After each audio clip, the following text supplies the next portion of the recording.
Good evening. Welcome to the Monroe Township Board of Education. Please stand and salute the flag. Get it to me at least 2 weeks before. I pledge allegiance to the flag of the United States of America and to the republic for which it stands, one nation, under God, indivisible, with liberty and justice for all. Roll call, Mr. Gorski. Mr. Braverman. Mr. Chiarella. Here. Mr. Klein. Here. Mrs. Koloponowicz. Here. Mr. Leary. Here. Mrs. Leonard. Here. Mr. Masters. Here. Mr. Tesler. Here. Mrs. Ferroni. Mr. Kaufman. Here. Mr. Board President, you have the floor. Thank you, Michael. In accordance with the provisions of New Jersey Open Public Meetings Law, the Monroe Township Board of Education has caused notice of this meeting to be posted by having the date, time, and place thereof March 18, 2011, 1 at all schools, 2 Home News Tribune, 3 Cranberry Press, and 4 filed with the clerk of the municipality. Student board member reports. This Friday, March 25th, the PTO will be holding a Candyland dance at Mill Lake Elementary School. There will be a PTA-sponsored book fair March 24th and the 25th at Oak Tree. And on next Tuesday, March 29th, there's a field trip to Central State Medical Center for the 4th grade. Woodland is holding a diabetes walk on Friday, April 1st. Tuesday, April 5th is Woodland's Family Science Night from 6:45 to 8 p.m. Tomorrow there will be a middle school orientation for 5th and 6th grade Brookside students. Brookside will show its CAP program student presentations this Friday. And lastly, the music department at MTHS is holding its coffee house performances tomorrow at 6:30 p.m. here in the cafeteria. Good? Thanks. Item number 6, 2011-12 final budget presentation, public questions, and adoption. Dr. Hamilton. Yes, good evening. The administration is pleased to present the Monroe Township budget for the 2011-2012 school year, presented by myself, Mr. Gorski, our business administrator, and Mr. Jeff Gorman, the assistant superintendent. I'd like to, of course, acknowledge our board members who are present this evening and share with you the members of the Finance Committee who have been an integral part of this presentation this evening. Mr. John Leary, who serves as our chair, Mr. Kaufman, of course, our board president, Mr. Marvin Braverman in his absence, Kathy Leonard, and Mr. Lou Masters, who served as an alternate on this committee. I'd like to begin by sharing the district vision statement, as I think it is important for all of our presentations to remind our community about the work that is underway relative to our focus on reaching high standards and providing our students with a preeminent education. The vision statement is as follows: the Monroe Township Board of Education commits itself to all children by preparing them to reach their full potential and to function in a global society through a preeminent education. And that is, of course, accomplished through the implementation of our district mission statement. The Monroe Public Schools, in collaboration with the members of the community, shall ensure that all children receive an exemplary education by well-trained, committed staff in a safe and orderly environment. This budget has been prepared with the 6 board goals as the forefront: raising student achievement. Everybody's computer just went black. Michael. Raising student achievement for all students, paying particular attention to disparity between subgroups, providing support programs for students across the continuum, particularly those youngsters who are represented as those middle-level students. Improving business efficiencies wherever possible to reduce our overall operating costs, and you'll find that this budget is developed with this as a forefront mission in mind. Providing early interventions for all of our students who are at risk of not reaching their full potential. Systematically collecting, analyzing, and evaluating all data that we have at our disposal to inform our decisions. And most recently added the goal to support the smooth transition of the district through the reorganization plan to accommodate our move into the new high school. And this last goal was added in the summer of 2010, August of 2010. So during our budget overview this evening, we're going to focus on our district priorities, paying particular attention to providing a quality educational program. Then we'll take a moment to review and establish our long-range vision for our district, keeping in mind that part of our purpose this evening as we plan for our 11-12 fiscal year is to also keep in mind the future of our district, which far exceeds the upcoming school year.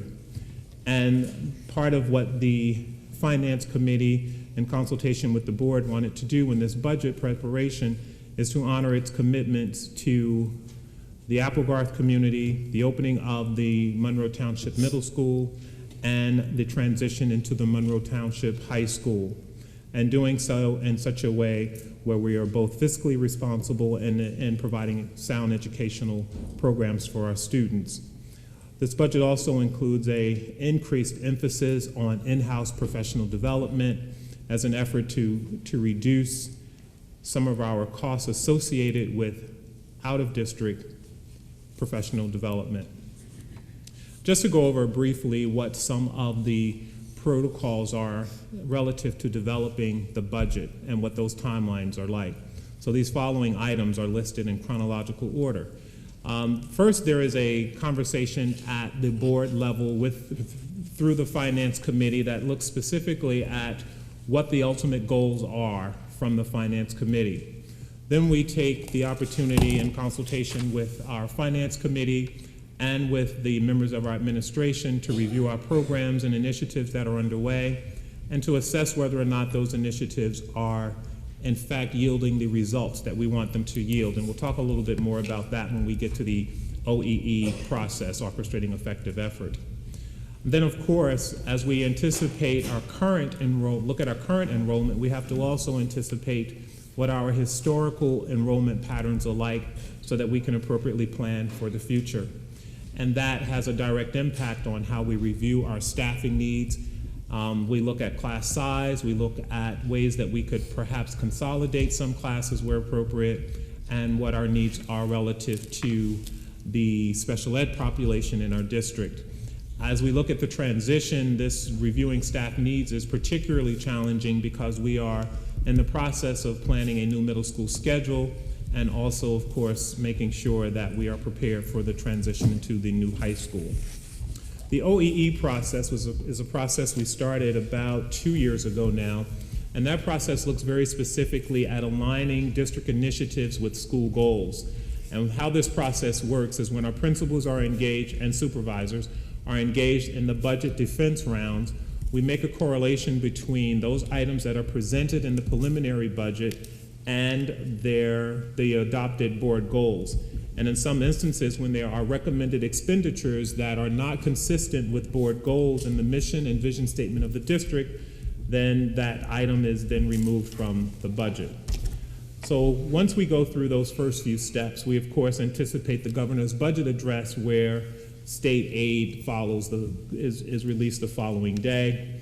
Then we move forward to developing our preliminary or tentative budget, and then that brings us to today, which is the adoption or the public hearing of the final budget, which will be presented this evening, and then ultimately will be a part of the April 27th school election. This year, after much debate and consultation with the public and with the board, there is a second question that has been added to the budget, a separate proposal previously called second questions, and this will make provisions for the implementation of full-day kindergarten. This full-day kindergarten program for the instructional teachers, the instructional aides, related costs associated with programs and initiatives to initiate full-day kindergarten will be about $770,000. This will be in addition to the local levy, and these funds, if approved, will be used exclusively for this purpose. Approval of these taxes will result in a permanent increase in the district tax levy, and this proposed additional expenditure is in addition to those necessary to achieve the core content curriculum standards adopted by the New Jersey Department of Education. At this time, I'm going to ask Jeff, our Assistant Superintendent, to take a few minutes to look at some of our relative data. Good evening. So are we on the right track? According to the federal government, with our AYP targets, according to No Child Left Behind, we are clearly on the right track. While we know that revisions are coming as we transition to Race to the Top and the Common Core assessments, as of this year, we are proud to say that as in regard to making AYP annually, yearly progress, we are doing very well all the way through. And we also realize that we do have other work, and we've identified our work in the area of special needs education and improving those scores, and we continue to work as a school system to try to meet those needs. Okay, so as we developed this budget, we had to balance the fiscal with the concessions and moving forward in an aggressive way to meet the needs of all children. So these are some of the concessions that we have foregone in this budget cycle as a result of bringing in a responsible budget.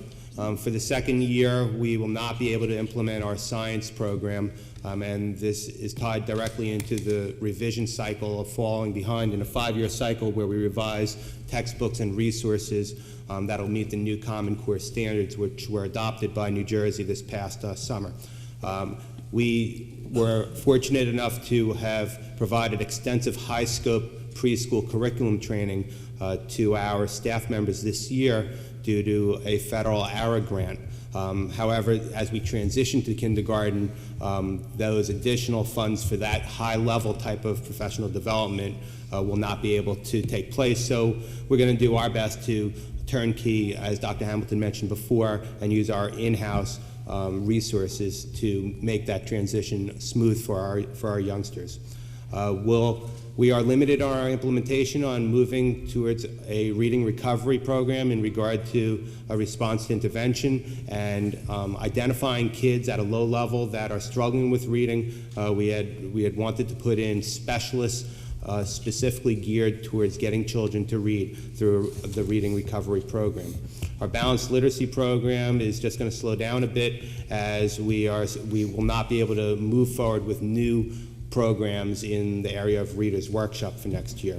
And while we've been successful with our Envisions and Connected Math programs, a lot of current research shows the effective use of teacher coaches or experts that are connected to the program as a way to help teachers make sense of what they're teaching, to construct new information, and to put out the best type of learning experience for our kids.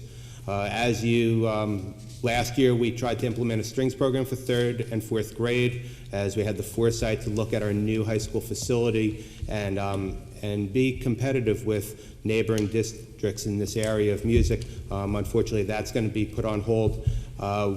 As we've talked extensively in the last couple of years about assessment for learning. So how do we monitor everything that our kids are learning and then respond to those assessments in an appropriate manner? Last year, the Learnia program was 3 through 8. We had plans on expanding it to the K-11 program, and we're going to be limited in that expansion. Curriculum revisions to meet the New Jersey core curriculum content standards and the Common Core.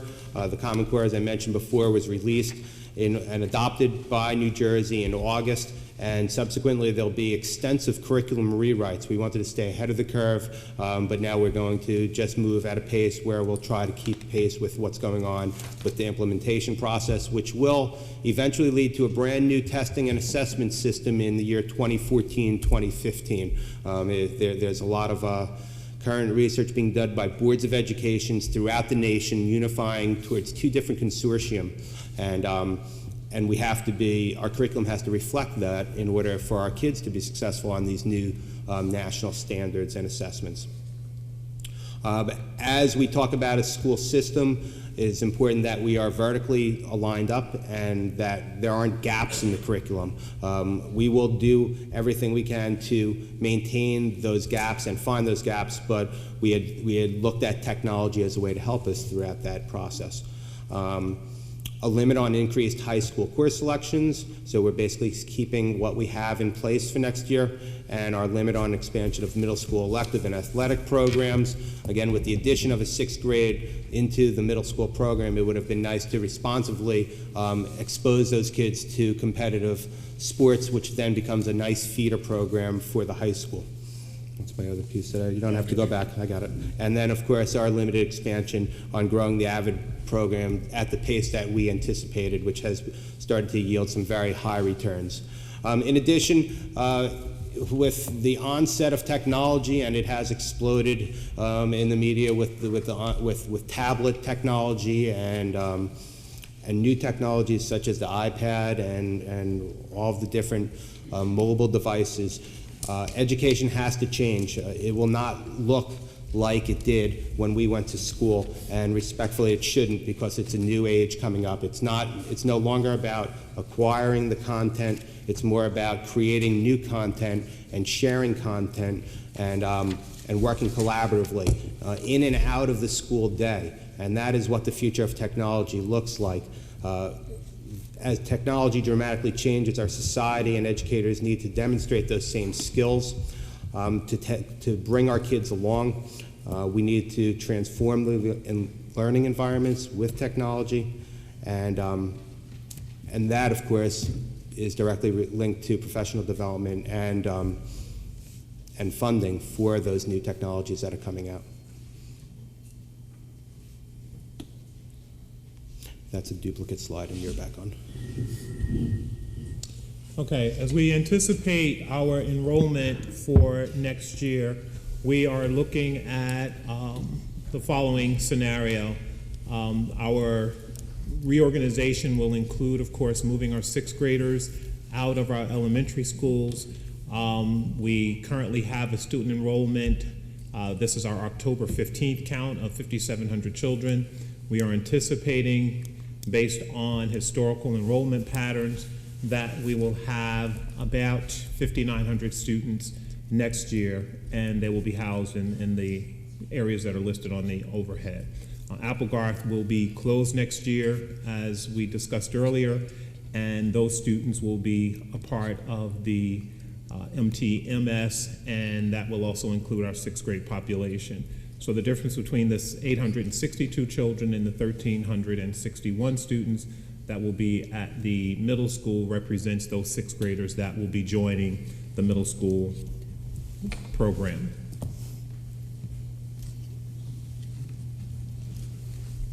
So something that I want to kind of put out as we go through this presentation is I'm going to share some data with you about our, what I call a funding inequity, and specifically the disparity between the amount of aid that we receive in our district and the amount of aid that we receive in other districts. And there may be some who will say, stop whining about it already and move on. But the fact of the matter is that this kind of inequity cannot be ignored any longer. I'll share that data with you and encourage you to join us with our efforts to secure and recoup the amount of aid that I believe is an equitable amount of aid. So I want to be clear that the fact of the matter is, based on the kind of district that we operate, the kind of programs and services that we offer our students, and the kinds of services and results that our community has come to expect, we are not overspending, we are simply underfunded. We have made considerable effort to reduce some of our administrative costs. This front bar shows you what our spending was in the 2010-2011 school year. The middle bar represents what the regional limit and average spending is in our area, which is $1,768 per student. And this proposed budget represents further decreases on our administrative costs at $1,418 per student. So here's some data I'd like to share with you that kind of summarizes some funding facts and the disparity in state aid between similar districts. Old Bridge, for example, with 9,600 students, received $41 million in state aid. If you were to take their amount of state aid and divide it by the number of students in their district, they're receiving roughly $4,200 per student. North Brunswick, again, a similar district with 5,700 students, received $9,473,000 or $1,600 per student. South Plainfield with 3,600 students received $7.7 million or $2,100 per student. And Monroe with 5,500 students received $1,100,000 or $204 per student. So while it may seem that districts like Monroe, to the extent that they exist, may be pontificating quite a bit about this disparity in state aid, as you can see, this inequity is pretty telling. If we were to expand this analysis and look at other districts, similar demographics in terms of state funding and district factor groupings, you will see that Edison with 1,400 students receiving 14,000 students, thank you, received $9 million in state aid or $667 per student. Middlesex Borough with 2,000 students received $7.9 million or $3,700 per student. Milltown received approximately $850 per student. And Piscataway with 7,000 students received $12 million, almost $13 million in state aid. And we received, and their aid per student is about $1,700. So if we were to take the average state aid allocations for district factor groups, FG, which is where Monroe is, that would equate to about $1,869 per student. If that rate was then extrapolated based on these October 15th dates, which is the count that the state uses when all districts have to enter their student enrollment figures, we would have easily resulted in a $10 million amount of state aid or an additional $9.3 million. If this funding formula was applied, our state aid distribution would reduce our current tax levy by 12.27 cents. So the reason I wanted to share these facts with you is to encourage you to find a way to help us, and I'll share some opportunities with you, but to find a way to help us challenge the current state funding of public education. Because as we prepare our budget and we think about the liability that we have as it relates to a tax burden to our local residents, part of our challenge is, of course, this inequity in state aid. So you may ask, well, then what are you doing about it? Are we just sitting back and complaining and not taking action?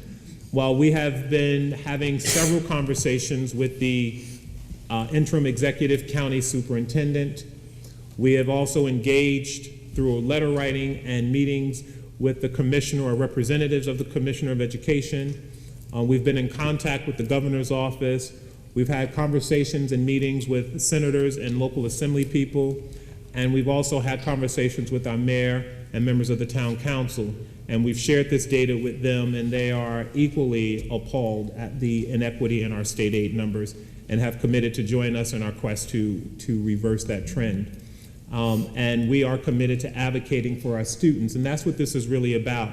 This isn't about challenging our governor or the leaders in our state. It's about, in my mind, fighting for our students and getting the aid that they are entitled to. They deserve, in my mind, as much opportunity as other students in the districts that I listed.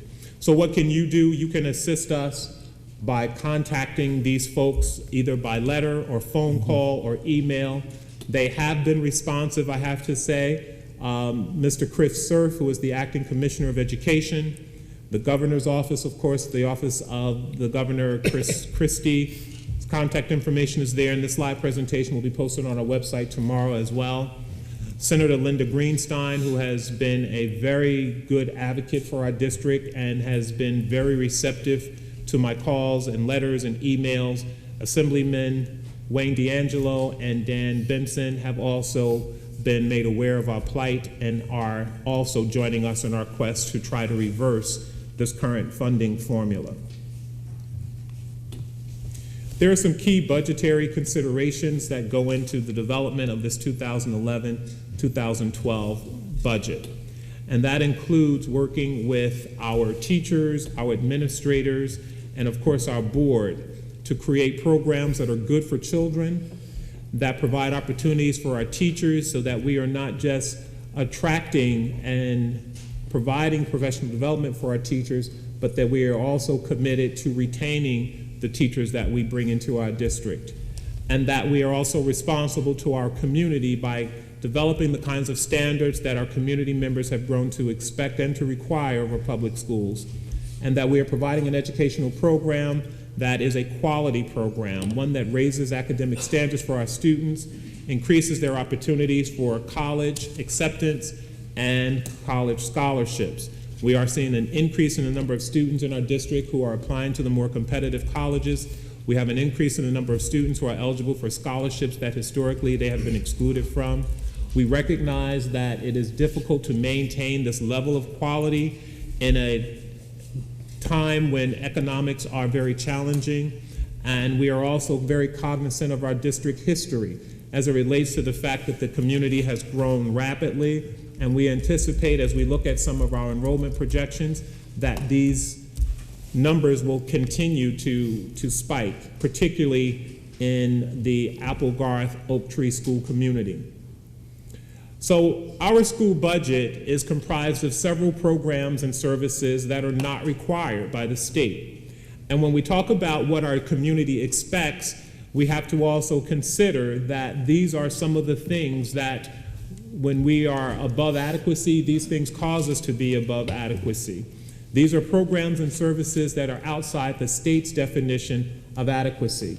We have a potpourri of course offerings that are available to our high school students that we believe are essential to prepare them for the colleges that they are applying to.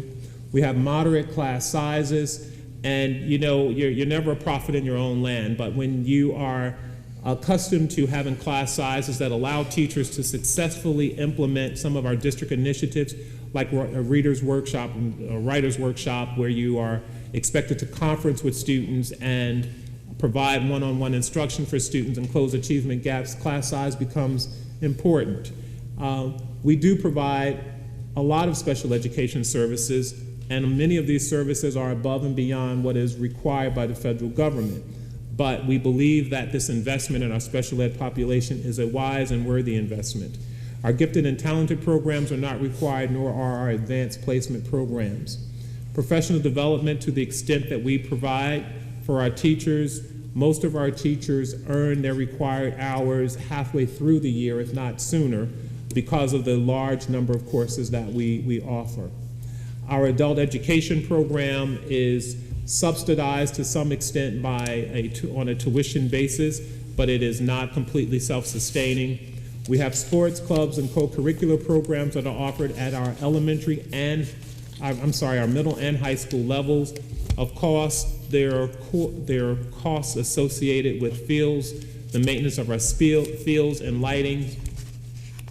And we have an interesting busing situation in our district where the state requires that communities bus students that live at the elementary level within 2 miles of their school district, and in high school, at the high school level, within 2.5 miles. We bus about 1,600 students that are within the parameters established by the state where they could walk. Now, when the district started busing students, of course, Monroe did not have some of the sidewalks that it has now, and in some of these areas, their sidewalks still are not appropriate, or some of the roadways are not safe for students to cross. But nonetheless, there are 1,600 students that we currently bus who live within this 2 or 2.5 mile radius. We bus our students for zero period and late runs. We make sure at this point that we have in-house transportation, and there are some conveniences to in-house transportation and in-house custodial staffing. These support people, have relationships with our children. Many of them live in our town. We're the highest employment agency, so to speak, in the community in terms of employing residents, and there is a benefit to that, of course. And of course, there is the use of building availability to our community, and we do not charge the kinds of fees that other districts charge to make our buildings available to our community. I'm going to ask Mike to take a few minutes to talk about some of the state aid and the various categories, and then he'll explain which aid we receive and which types of aid we are not eligible for. Good evening. The presentation current slide shows the various categories of state aid that are allowed by the 2011-2012 budget law, which came out in June. The first aid category is special ed categorical aid, and as you can see, it's a form of aid designed for a specific purpose, special education being the first one, and that's the most significant aid that the district receives. Currently, our award is $1,125,818, but as Dr. Hamilton mentioned earlier, it just doesn't measure up to what some of our surrounding districts are receiving. Transportation aid is another interesting categorical aid. Monroe is very proud to have the most efficient transportation rating in the county, yet we don't receive any transportation aid, which was designed as an incentive to make districts more efficient. And the reason we don't receive that is because of our wealth of property values and income levels in this township. And that goes by the state's criteria. Equalization aid is an aid for at-risk and LEP students driven by a formula determined by a district's income and, again, property values, so we're not eligible for that one. Security aid is mainly an aid designed for urban areas to provide for at-risk students and provide safety and security for students to learn in a healthy environment. Preschool aid, certain districts at risk have state-mandated preschool programs. We do receive debt service aid, which generates aid for payments of principal and interest on facility projects. That current award is $688,725. But you know, our overall debt service in Fund 40, our debt service fund, is well in excess of $10 million. So you could see the hardship that we face there again. School choice aid is new. Certain districts could elect to receive students from other surrounding areas. That would be attractive for a district with declining enrollments. Certainly that's not the case in Monroe.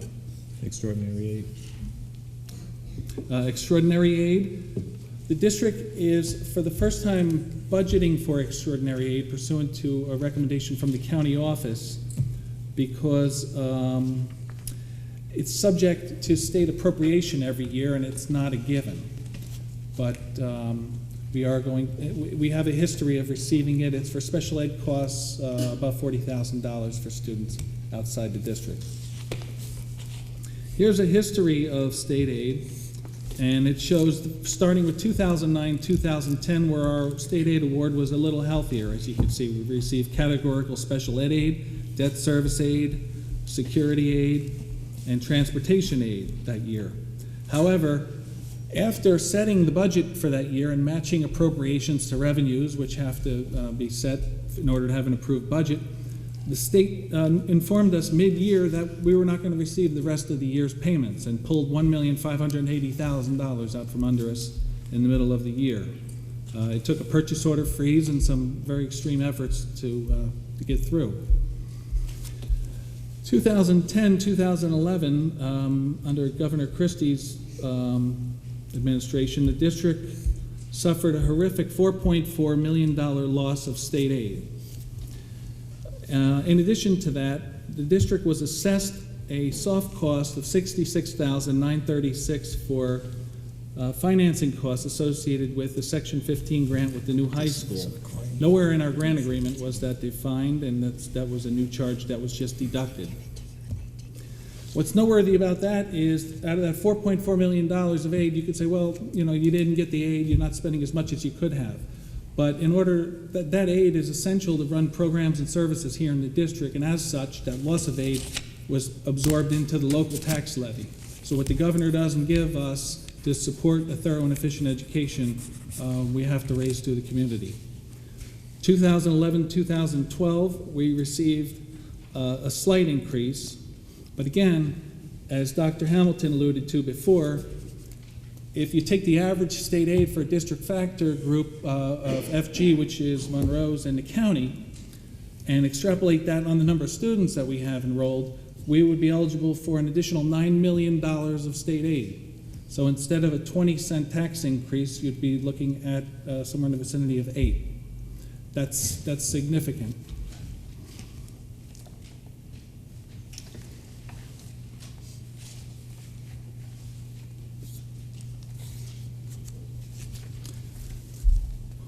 What's new in this budget? As you can see, there's nothing new in this budget.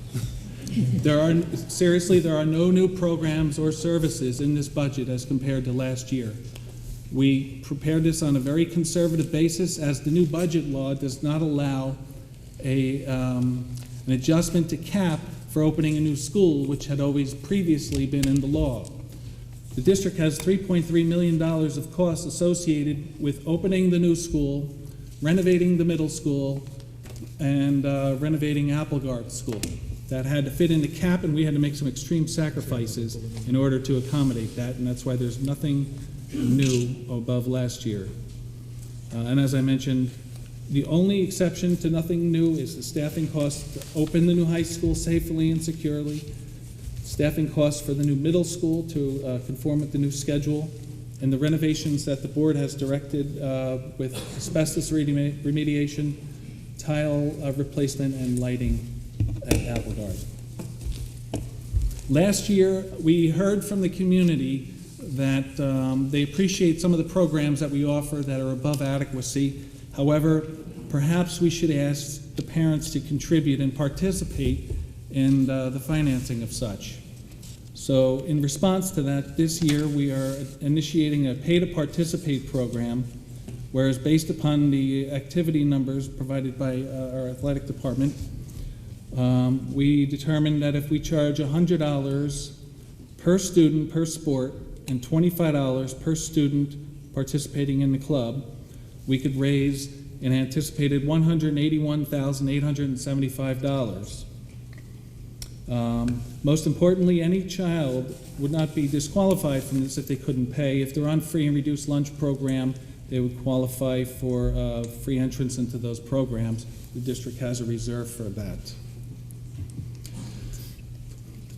This slide shows cuts that had to be made in order to both get to the cap absorbing $3.3 million of costs, as previously mentioned.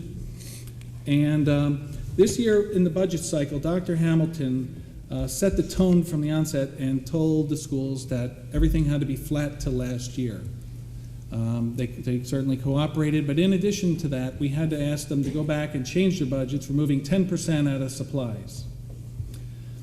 We studied the best rubrics on opening a new school and how much staff is needed. There's some state guidelines, for example, with custodians based upon square footage. And unfortunately, we had to reduce what would have been the optimal staffing levels by eliminating from our proposed budget, these aren't current positions, but they were newly and somewhat needed, anticipated, an additional vice principal, secretary and benefits, security guard and benefits. We've made some reconfigurations with current staffing, guidance counselor, athletic trainer, 6 custodians at the high school, health phys ed teacher, artistic director, workstation specialist, culinary arts teacher, Saturday Academy program, which a lot of residents enjoyed, unfortunately cannot be accommodated in the budget, artist in residency program at Woodland, staff development, again, suffered cuts. We consolidated some equipment needs into a lease purchase, causing less strain on the budget. Supplies, material, textbooks, and unfortunately, again, a new science program that would help the district go from good to great is going to have to be deferred possibly another year.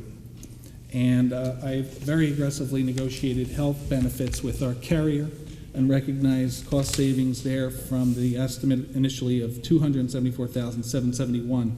So $2.7 million has been removed from this budget already.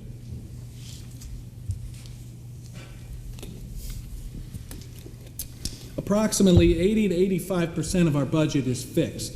And by that I mean it's related to a contract in place, benefits that are defined by the contract, insurances on the property and automobiles and persons, transportation needs, professional services, fuel, and energy. That gives us about 15% flexibility within the budget. As I mentioned, the district has suffered defeats as of recent. 2008, 2009, we had a municipal cut of $515,000, 9-10, $601,000, and 10-11, it grew to $1,510,000.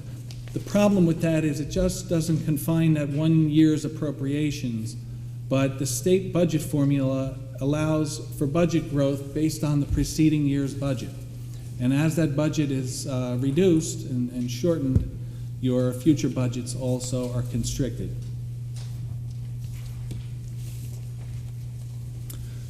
This chart, it's a bit of an eye burner, but it comparatively shows the sources of revenue for the district from last year to this year. Most noteworthy on the top for fund balance, last year and in previous years, I managed an investment portfolio of $100 million related to the new high school project, and we were earning 5% interest. As that building's constructed and the contractors are paid and interest rates now are below 1%, we lost $1.5 million of interest, which flows over as fund balance to the next year, causing a stress on the tax levy. Also, last year we enjoyed $56,000 of monies transferred from Oak Tree School, which is nearing completion under budget. And the other categories are shown there: state aid, other revenue. You can see the new pay to participate program and state aid.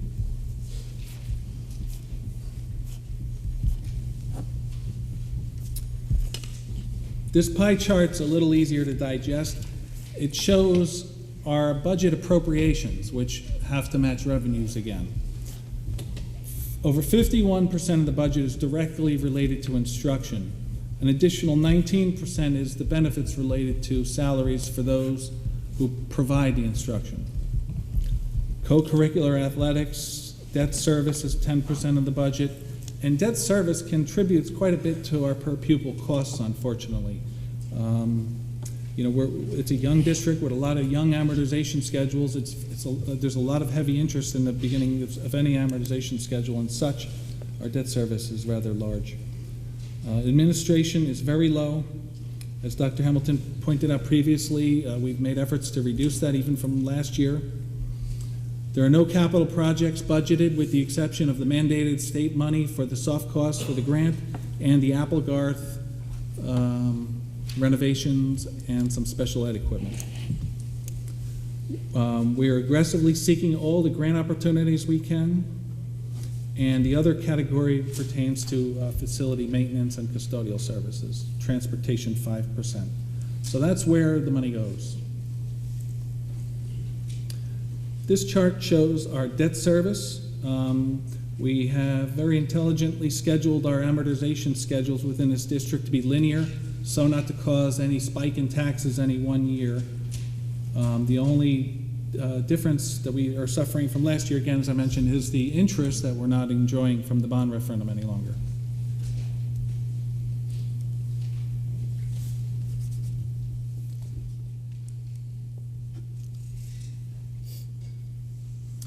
What factors influence the tax rate? It's not solely appropriations, and in fact, this budget year, it's more factors other than appropriations than it is base appropriations. the district is disproportionately funded for state aid. It's the state's obligation to fund and make sure of a thorough and efficient education in the state. Unfortunately, in Monroe, we are not enjoying financial participation in that regard. Fund balance, less was applied to 11-12 from 10-11, and therefore, inherently, even if you keep appropriations the same, there's going to be a swelling of the tax levy. We haven't enjoyed the rateable growth that we have in the past, and we've been very lean on appropriations this year. So what does it all mean in dollars and cents? For school year 11-12, you will pay an increase if the budget's approved, and if you support these programs, of $30.73 per month. And that's using the township's assessed home value of $169,399.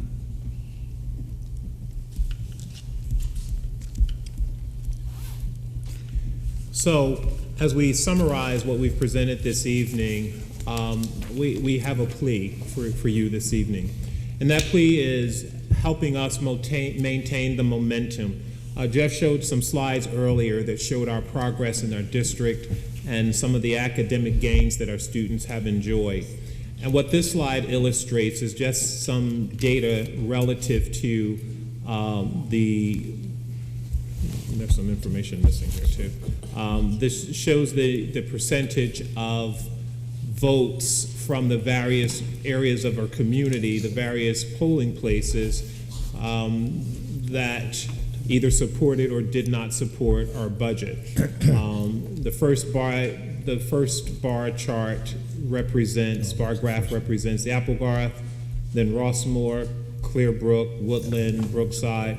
Your handouts may show have a better illustration of the yes/no vote comparison.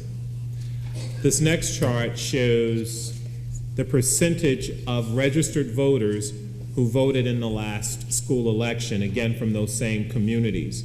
And as you can see, our highest turnout was in Regency, for example. The lowest turnout, looking at this chart, was Rossmore. If you look at our school communities where most of our parents vote, the first being the Applegarth Firehouse area, Woodland School area, Brookside, Community Center, First Aid, Library, and Oak Tree represents areas in our community where most of our parents reside. The other bars represent our adult communities. And you can see that of those folks that are registered to vote, with the exception of Regency, about an average of 40% of our registered voters are voting.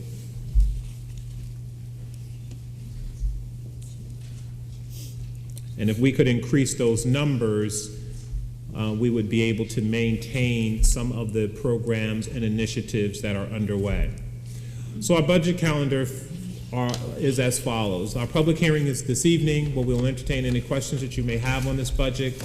The school elections will be April 27th this year, very late in comparison to previous years and following a school recess.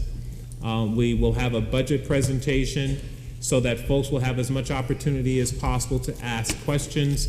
This team will repeat this presentation on Monday, March 28th from 7 to 9 p.m. And that will be held at the high school lecture hall. We will also have an opportunity for those folks who are not able to attend a Monday evening presentation for a Saturday morning presentation on April the 2nd here at 8:30. And we will have another presentation on Monday, April 11th at the Monroe Rec Center. And at this time, we will entertain any questions from the board and or the public. Before we do that, I just want to make one final statement about the budget process, just to put a wrapper on it. The board was very deliberate this year to make sure that we set very specific goals in mind, to make sure that we would have the money that we need to put forward our largest effort that we have in the district, and that certainly is to open a new high school. I've gotten a lot of questions over the last few weeks about, well, when you budget for this stuff and the money was funded through the bonds back several years ago, why do you still need money to have in the budget to accommodate this? Why wasn't it all encapsulated in the bond back then? And in part, that's true. Everything for the structure and everything inside was part of the bond, but it's not part of the bond are things like energy costs to keep the facility heated and cooled to be able to open it and have people in there. Those things are not included in the budget, and we have to make an estimate on how much that's going to cost. And we have to have the money in our accounts to be able to pay for it, not work the other way around, wait for the bills to come and then have to pay for it. So we have to appropriate these things in advance. So that's why these things are budgeted for in advance of the structure actually opening.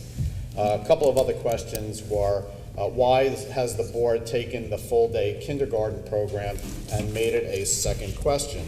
Well, we have had a lot of interesting feedback from the community regarding full-day K. A lot of it was centered around, can we afford to have full-day K with all the limitations of the state funding that we have before us? And it was the board's decision to say, this is a true community initiative. If the community of Monroe Township wishes to have full-day kindergarten, I don't think anybody would debate the educational advances of having full-day K, but it is a stretch. It does cost money, like everything does. So it was the board's decision to say, if the community wants it, and the show of hands that this year's back to school was very much in favor of full-day kindergarten from parents, but this is a community decision. It's not just a parent's decision. So if the community does want to support full-day kindergarten, then this second question has all the necessary funding to provide that service for Monroe Township. So I don't want to take a lot of time out. We're going to take questions from the community. Board members first, if you have any comments you'd like to make before we open it up to the public. Mr. Klein. I want to preface what I say. Well, let me say one thing first. You'll notice that we had to cancel ordering new textbooks. We had to back out of a science program that is really needed for these students. And a friend of mine who was a retired teacher from Newark, New Jersey, he retired roughly 2 years ago, told me that they have in the Newark schools stock rooms full of unused new textbooks, stock rooms of computers, unused, and we have to go bare bones and cut things that our students should have. Now, I'm going to preface what I say now is I want you all to understand that Mr. Gorski, Mr. Gorman, Dr. Hamilton, and our financial committee has done everything in their power to come up with a lean budget. You have to also understand that the budget must be approved by the district superintendent. So by mandate from the state, and I hate that, there are certain things that we have to meet, and that's why there's a budget. Now for my statement. I cannot vote to approve this budget and knowing that Mr. Gorski, Mr.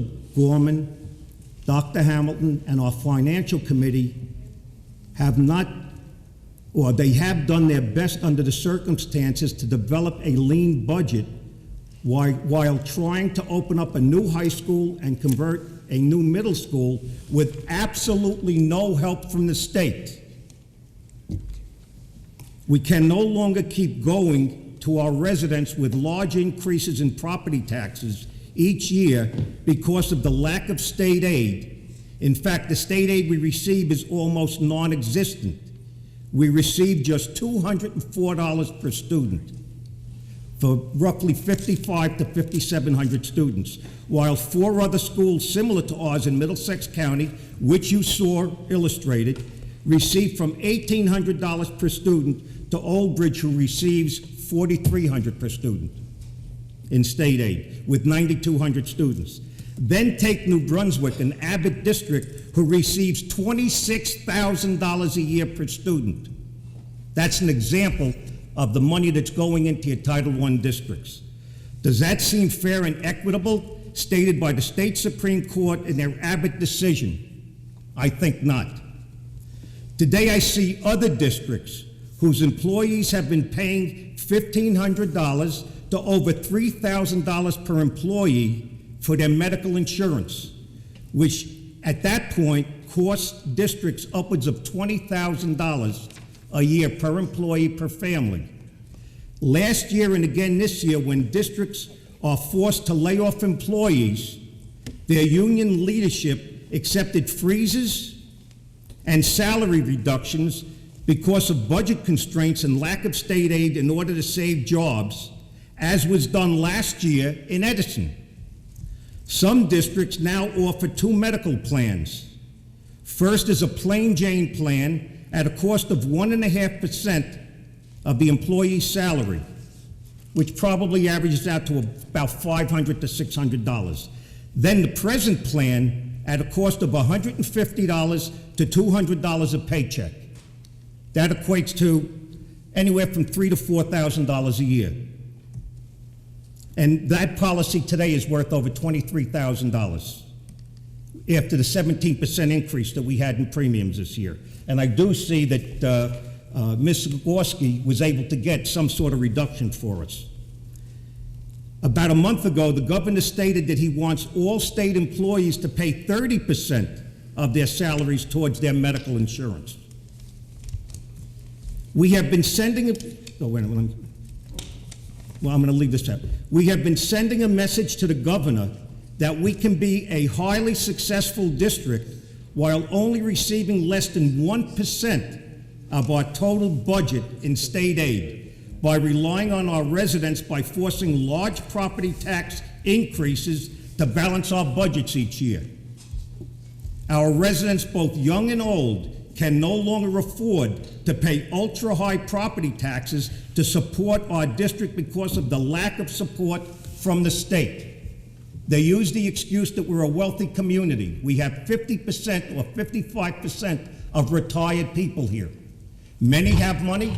A lot of them are on fixed incomes. Take our neighboring town, East Brunswick, where I lived before. They are wealthier than we are. They have less retired people there. And I believe last year they received between $12 and $14 million. Are our children any different than they are? Are our children any different than the inner city kids? Aren't our children, or shouldn't our children have all that's needed to make them better students and better citizens? Every child is worth the same no matter where they live. And that's my stance. Any other board members? Look, Mr. Governor. Sure. Ms. Leonard?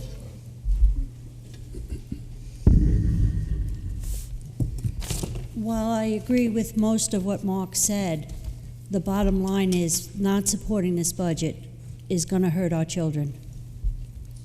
And I agree that we're not getting what we deserve, but I have to support the budget because to not do so would hurt the children. Any other board members? Mr. Leary? Pardon me. I was elected in 2003, and at that time, the limits was 6% versus 2% today. At that time, if you had commissioning expenses like the 3.3 million we're talking now, that was outside the limit. Today, the $3.3 million commissioning expense is within the limit, and that has caused the devastation that Mike Gorski has laid out on the screen. I mean, we are getting hit in every damn direction you can conceive of, and I think that following Superintendent Hamilton's suggestion, we need to go out and start political action. Thank you, Mr. Leary. Mr. Chiarella, just one moment. Mr. Chiarella. Yes, thank you.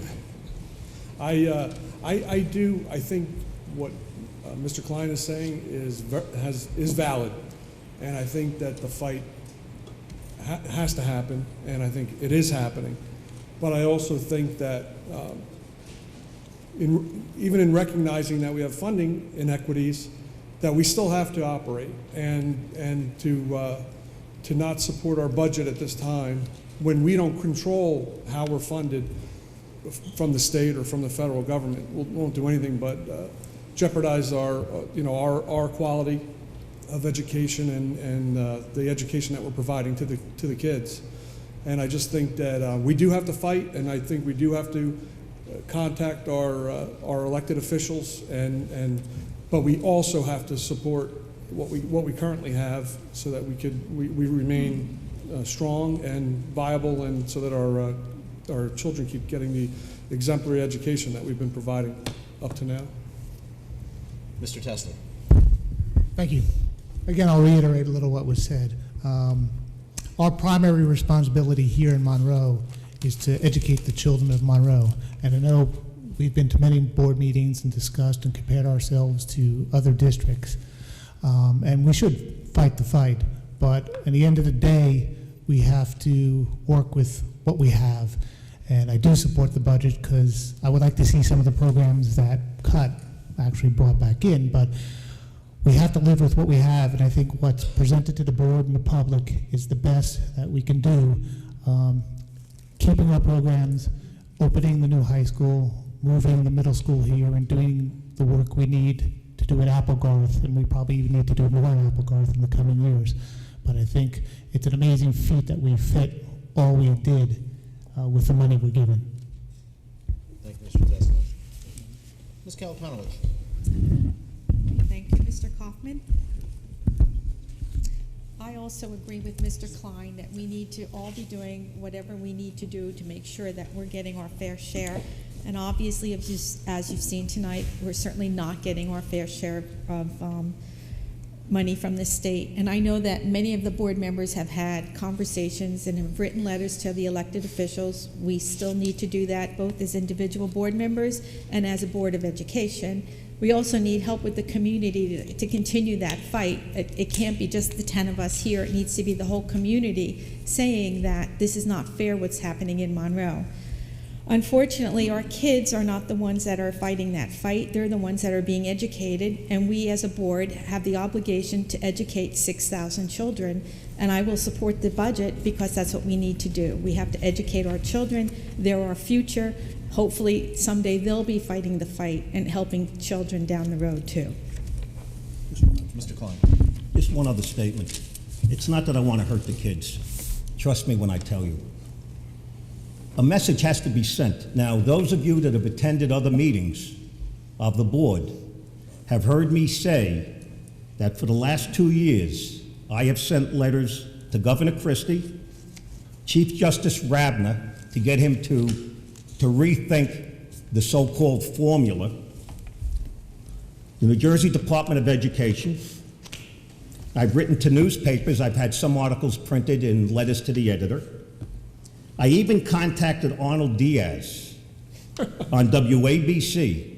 He's got that shame on you. I wanted him to attack the New Jersey State Supreme Court in the Abbott decision. I can tell you, out of all the letters that I've sent, I got a reply from Chris Christie. He turned me over to Department of Education. I did get a call back from a low-level person that I guess goes through the mail and distributes it. SURF never called me back, never contacted me. I was at the governor's town hall meeting last week in Woodbridge, and thank God he picked me to speak. And of course I couldn't go as long as I do here. It had to be short and sweet, and when I brought up about what we receive in state aid, I get the same play. Well, that was the Supreme Court, and that's why I'm changing the Supreme Court, and it's the formula, and we have nothing to do with the formula.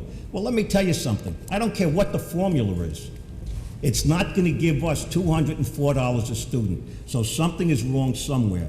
I don't want to hurt the students. I want what's best for them, but I also want what's best for our residents. And that what's best for everybody is for the state to pay their fair share, like it says in the state constitution. And we don't get anywhere near what we should get. Thank you. Thank you, Mr. Klein. Anyone else from the board? Did Arnold Mr. Diaz Giroux. respond? No, actually. I don't watch it anymore. I watch WNBC. Does he know, Mr. Klein, that you have a SAG card? Any other board members? One other comment, and I promise we'll open it up to the public, is I know you've heard a lot about the cap and the amount of money that we're allocated or eligible to go up and increase our school spending. This year we are coming in under cap by about $600,000. So in everything that we're trying to put forward here this evening, we are also coming in under cap, which is again a directive to make sure that the things that we're putting on this budget are truly lights on. So with that, I'd like to open it up to the public. Anyone wishing to speak before the board, please state your name and address for the record, and you will have a 3-minute time limit.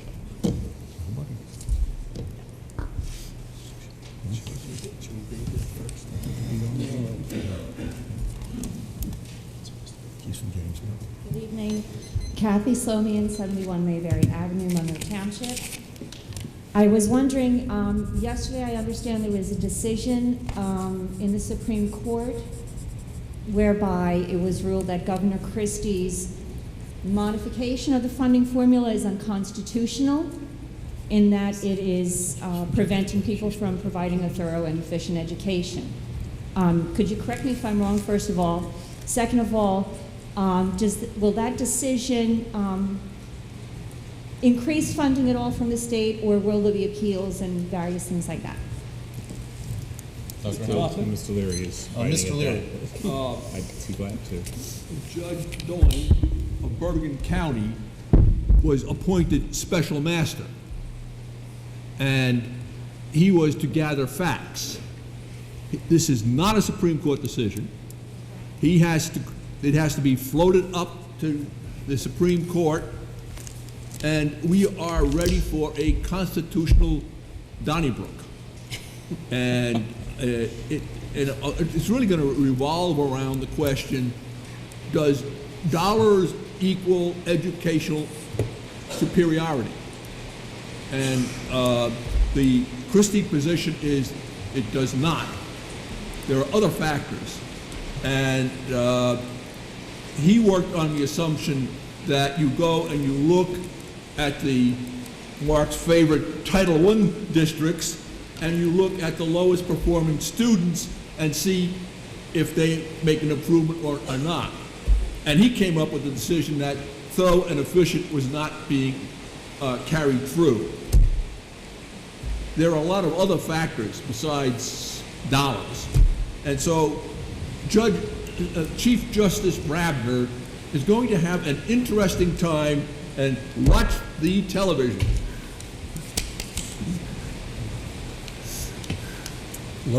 Oh, Mr. Klein.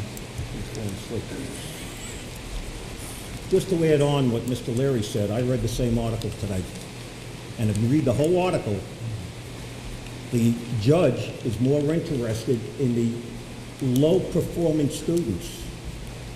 Basically, the inner-city kids that are low-performing, that are getting billions of dollars during the past 15 years. Nothing in there is said about helping the suburban communities.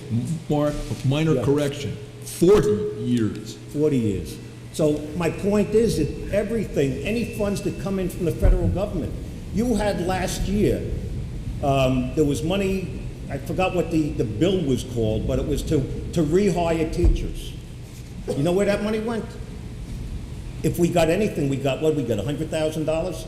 These Abbott districts, the Title I districts were getting millions of dollars. When you had the education stimulus fund that Obama released to New Jersey, I think the figure was, I think it was upwards of over $300 million, of which $250 million went to the Abbott districts. And the other, whatever it was, 100 and some odd million, went to special education. Now, which schools have the largest population of special ed? The Title I schools. So we got very little from that. All the federal money goes to low-performing districts. Most of your state money, 55%, goes to these 31 or 32 school districts. They don't care about us. They don't care about the suburbs. They don't care about our kids. And I've been complaining about this. I'm on the board now 2 years. I've been complaining about it publicly on the board for 2 years and for years before that. And I don't know what it takes for our residents to get angry enough to start to raise hell. Why do we wait year after year? And that's the reason why I'm voting the way I am, is hoping that there's somebody here from the news media that will do an article on what we're up against. Thank you. Mr. Chiarella. Yeah, I think the answer is that we don't know. Quick question, is it possible for anybody on the board to prepare sample letters, something, perhaps addressed to the various members that you gave us names and addresses for the language, to assist us, something we can pull down off the website, sign our name to it, and send it off in the mail? That's a great idea. I will draft that and put something up on the website if the board supports that, yes. Thank you, I'd appreciate it, because I'm not really sure what to put in a letter to address the matters. Keep in mind, it'll be pretty much bullet point oriented. We can't put in too much language. It really has to come, from community members, and Thank you. it shouldn't be a stock letter. They should be different. Anyone else? It is cats and dogs outside. From my phone. Yeah, oh yeah. Hi, my name's Jerry Kraskowski. I'm at 3 Glen Eagle Way. I got to tell you, this is termed a budget presentation, and after an hour and 15 minutes, I still don't know what this budget is in dollars and cents, where the increases are, and why. That's a bit unusual. I hope this is not the Pelosi-Reed approach where you got to pass it to understand what it is and what's in it. It would really be helpful for some of us who come to these presentations to have a handout that deals with the budget. Not in mine. It's on the table. Well, it was not in the presentation. There wasn't 10 minutes devoted to what this budget is, where the cost increases are, and why. And I look at this pie chart, and if I'm interpreting it properly, it looks like the benefit ratio in this district is about somewhere in the area of 40%. I don't have a calculator, but you can correct me if I'm wrong. Now that seems excessively high. That's the industry standard. We have been fighting that, and well, you're negotiating a contract, I believe. There's the time to change it. But let me go on. I'm trying to make my point. In the presentation, we talked about custodial services and maintenance services and kind of passed it off as it's a convenience. Well, when we're paying 40% on top of a wage or a salary, it becomes more than a convenience. And I would hope that we go out and look to subcontracting in some of these areas where there may be an opportunity to save some money, because these benefit rates are way in excess of anything you find in private industry today. And there may be opportunities, if it's not on the table, to start putting some of these things like subcontracting on the table, get the costs out of these benefits, and start giving it to the children where it belongs. Now, nobody's denying that we should provide benefits to our employees. That's not the issue.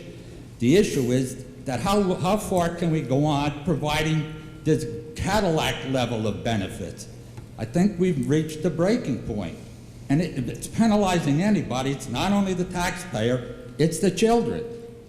So these issues about subcontracting and having services supplied in-house, believe me, are more than a convenience. We need to get real, need to get involved with how we go about cutting the cost curve in the education system. And it's not about only funding, which is what the bulk of this presentation is about. It's also about spending. Now, whether we want to admit that to ourselves or not is a different issue. But I think it's about time we need to start thinking about that. Thank you. Thank you, Jerry. Lou? Not right now, Mark. Anyone else?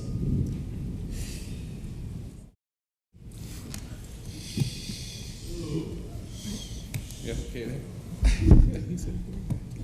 Good evening. Paul Gentile, 11 Sedgwick Street, Jamesburg, New Jersey. Perhaps one of the largest casualties of what's going on with all the funding mechanisms is the fact that Jamesburg Board of Ed has asked to stop its send-receive relationship with Monroe. First question I really had about that, and actually before my question, I've said it before and I gotta say it again, we're two towns, but we're one community. And Mr. Klein, you said, you know, every student deserves a chance. And that's why our residents in Jamesburg love that we come to this high school. We do believe this board and the education that they receive, our children receive, is the top in the state. And we thank you for that. My question is, how does ending that send-receive relationship impact your budget and the planning? I'm not sure if it was reflected particularly. I'm going to let Mr. Gorski field that one. It certainly negatively affects the budget. Monroe has enjoyed a relationship with Jamesburg for the last 30 years. Jamesburg has always lived up to their obligations for tuition. There have been some arrearages due to estimated tuition to actual, and there are some outstanding now, but that's never been a problem. The real reason that we're at this right now is because Jamesburg had agreed previously to pay their proportionate share of interest on the new high school included in their tuition costs, and we believe that was in good faith. But the new budget law, without a tuition cap waiver, which was available last year and is now no longer, was prohibitive in order for them to do so. So they mechanically could not fit an ample amount of tuition in their budget. We appealed to the county, we appealed to the state, we appealed to the governor for months. And it was Jamesburg's board that recommended seeking alternatives in other districts that may be older, more established, with less of a debt amortization schedule that Monroe has, where they could recognize a cheaper per pupil rate. We already had to revise our budget by approximately $585,000 to remove the interest component that would have been due in the 11-12 school year and defer it till the actual costs are calculated. We had to make some cuts in accordance with that. And long term, we don't want to lose the revenue source of $3 to $4 million a year. But ultimately, it wasn't our move to sever the relationship. And actually, I had a follow-up question. So it was not this board that asked, right? Because that was a negative impact essentially to your taxpayers, since you're funding. What efforts, everyone here has said there's been efforts, and I know, and Ernest, I know there has, I know on our board part there has been efforts. What joint efforts have there been? What's been the response to say, you know what, Jamesburg, truthfully, 40% of our students are minority students. 32% of them are free and reduced. In fact, in the conversations I've had, their challenge is one of how will they get a fair education, because if they are bused, they can't attend school board meetings. They won't be able to attend their children's. So there is a family impact to people who live in Jamesburg.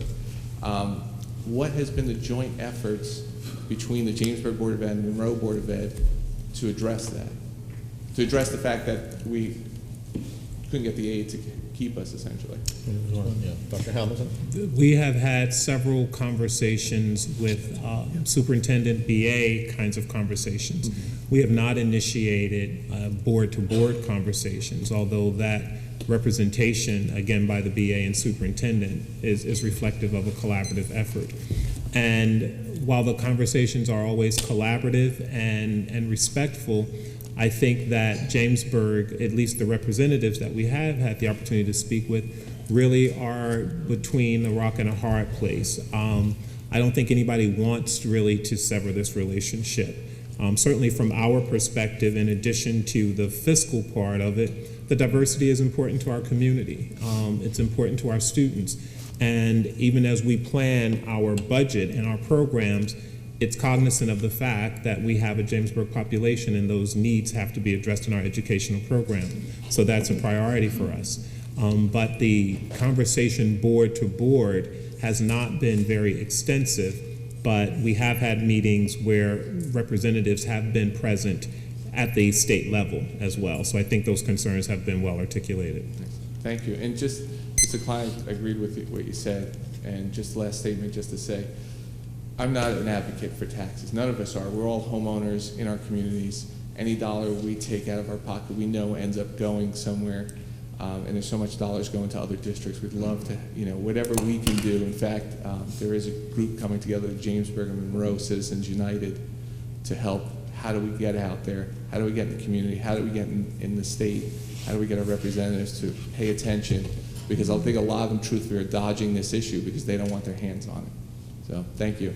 Having spoken to some of your Jamesburg parents, and they were in attendance at our last meeting, and I'll say the same thing now that I said then, and the point is that this board, this superintendent, assistant superintendent, everybody you see here cared more about the well-being of the Jamesburg students than their own board did. We were willing to, in fact, I think we worked it out with them, we were willing to keep the students, I guess it was from 10th grade up or 11th grade up, so they can graduate with the same students they went through high school with. Yes. We've done, our leadership has done everything in their power to bend for Jamesburg. And I think if you speak to the people that are involved in this, you're going to find out that a lot of the problem is not with this.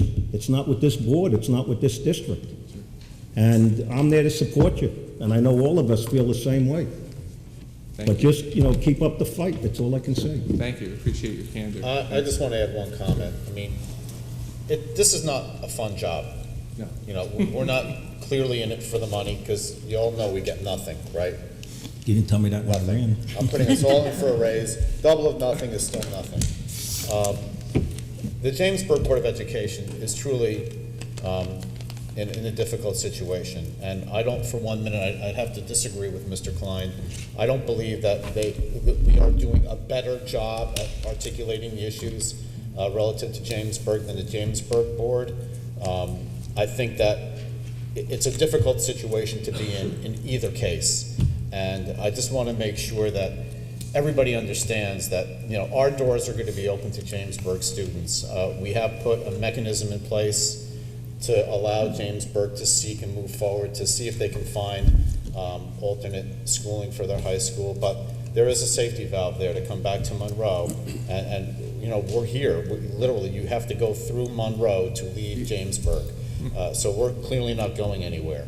And that door will always be open. We just want to make sure that everything that we do, everything that the Jamesburg Board does really should be for the ultimate goal, for the best situation for the students at the end of the day. I know it's an issue about money, and we don't want to spend more money, but our Monroe families are spending the same amount of money for their education for Monroe students. So it is a tough situation for everybody concerned. But at the end of the day, we just want to make sure that everybody understands the Jamesburg Board and this board will do whatever is necessary to move forward in whatever fashion it is deemed appropriate. Thank you. Lou? Mr. Girolamo? Sure. Yeah, I just wanted to make I appreciate the candor, so thank you. Yeah, just a comment on, our relationship with Jamesburg that goes back a long time. My family came from Italy at the turn of the century and came to Monroe and farmed. It's a long time. I'm a lot older than I look. They farmed in Monroe. But my grandmother and my father, everybody went to school in Jamesburg at the time. We didn't have schools in Monroe. And my father graduated from Jamesburg High School. So, everything has changed over time, and that was the center of our community at the time was Jamesburg, and up until I was a kid. And now things have changed. So, I think we're all members of the same family. We're just trying to work out, who's, how everything is going to settle out, because right now, the way it stands is that our taxpayers would have to absorb that cost, and that's difficult to do. But I'd just like you to know, and just to reiterate what everybody else said, is that we're with you. We're with the people of Jamesburg. You're part of our family. Thank you. I don't know if I have any time left, but I just want to follow.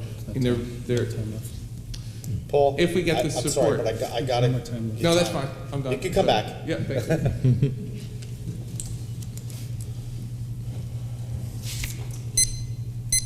Hi, Sandy Sussman, 124 Buccaloo in Jamesburg. First, in front of your fellow Monroe Township people, I want to thank you for working with us to allow our 8th graders to attend next year. That really means a lot to us.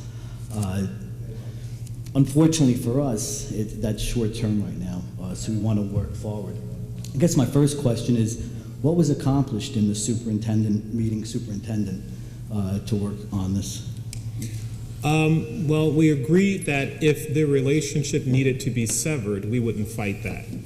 So that was, because it's a court decision, in order for that relationship or that decision to be reversed, all parties have to agree.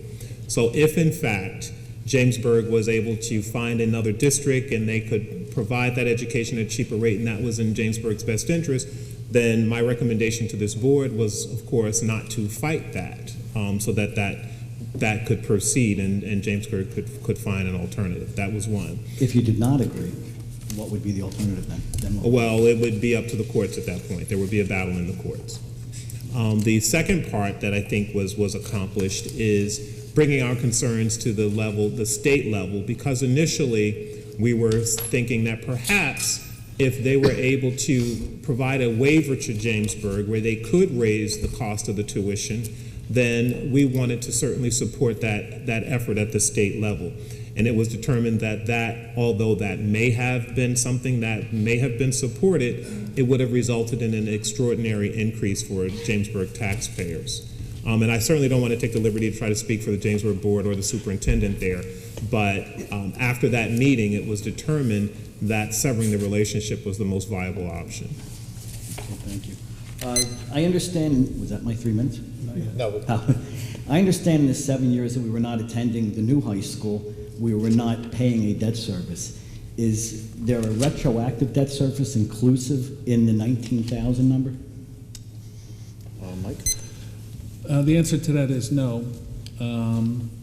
According to the formula, Monroe could have charged Jamesburg interest costs pertaining to the bonds that were issued since 2002 during the construction phase. Monroe's board and Jamesburg's board agreed that Monroe would not charge and waive completely that fee during the construction phase, and that Jamesburg would begin their responsible part based on ADE enrollment September 2011 when the school opens. Last question. Based on the facts that we know now, and that we have 15 months to make a change, an effective change in Jamesburg, I'm curious, Dr. Hamilton, from a personal standpoint, from the facts you're seeing, do you think it can be accomplished? Yes. That's important. Thank you.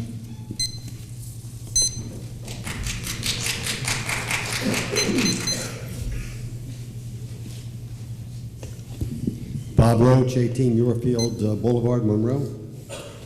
I just want to say that this budget requires the taxpayers, which support about 90% of this budget, to the tax rate will go up 9.4%, 0.4%. So, and last year it was 7 point something, I don't remember exactly. So you have 2 years with many, many people not receiving any salary increases, Social Security increases, getting substantial taxes, more of the taxes that they have to pay. Now, I know there's been some talk about the thorough and efficient education because we don't get the state aid, but, you know, everybody knows that that's way out of our hands with the Supreme Court. I think the only thing that's going to resolve that is a constitutional amendment if anybody wants to try it. The one question I have, and I don't know whether Mike has the answer, but I would be interested in knowing how much we spend on special education versus how much the state reimburses us for special education. I don't know whether that's a figure you would have, Mike. I know it's probably got to be $7 or $8 million at least, but just in looking at some of these items. Well, I could tell you exactly what the state reimburses us. It's the categorical special aid, right? $1,125,818, plus our anticipated extraordinary aid, which was about $214,000. That's all we received. Now, the special ed costs, you could tabulate by going through the handout. They're far in The excess. bottom line, I think, Mike, and, just not to have you try to add up all these figures, I think we pay substantial amounts in special education that the taxpayers basically have to supply the funds to do that. And I know that based on what Mr. Leary has said recently, and I hope I'm commenting on your statement correctly, is that Monroe, because we have such a great special education program, attracts many, many students, and that we have on average 1.6 special ed child for every. 16%.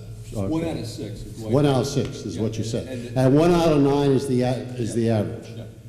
And which means that we are paying, and which is well above, as I think Dr. Hammond has indicated, what is required.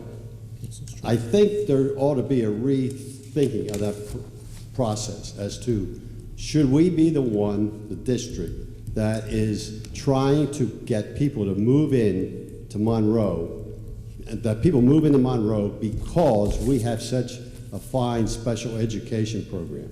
We certainly have to educate our children that live here that are special education children. But to be a magnet, I don't know that that's the right thing to do. I think that's special education, in my mind, is more of a state issue, quite frankly. And I think they should be funding for that.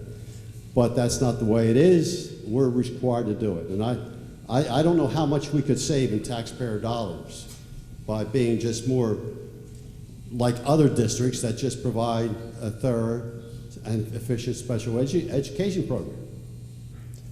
I just want to respond, Bob, if I can. One of the things that this Board of Education has done over many, many years is, yes, you're right, we do have a very attractive special education program, and there are many people throughout the region that come to Monroe because of this. We still have to educate children with special needs regardless.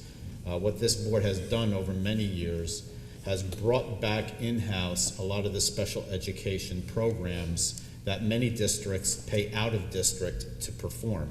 Now, when you pay anything out of district, you spend a lot more money on those resources and those programs. So we have been working over many years to make sure that we are providing, we are successful in our special education program, but by no means would I consider it a magnet.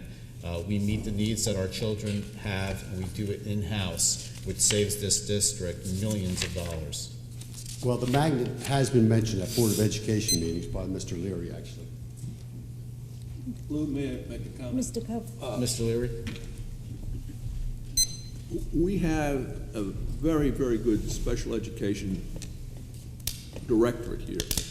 And one of the things that they have been doing is bringing really good quality education. If you look at page 4 of the handout for today, it shows that we have 54 students who are outside the district, and the biggest number is 13 in the Academy Learning Center, which is for autistic children, and it's right here in Monroe. And you can go to comparable school districts, same FG group, and we use North Brunswick as an example. And the last reading I had, they had 110 kids out of district. And in some of those cases, I mean, the parents are absolutely insistent.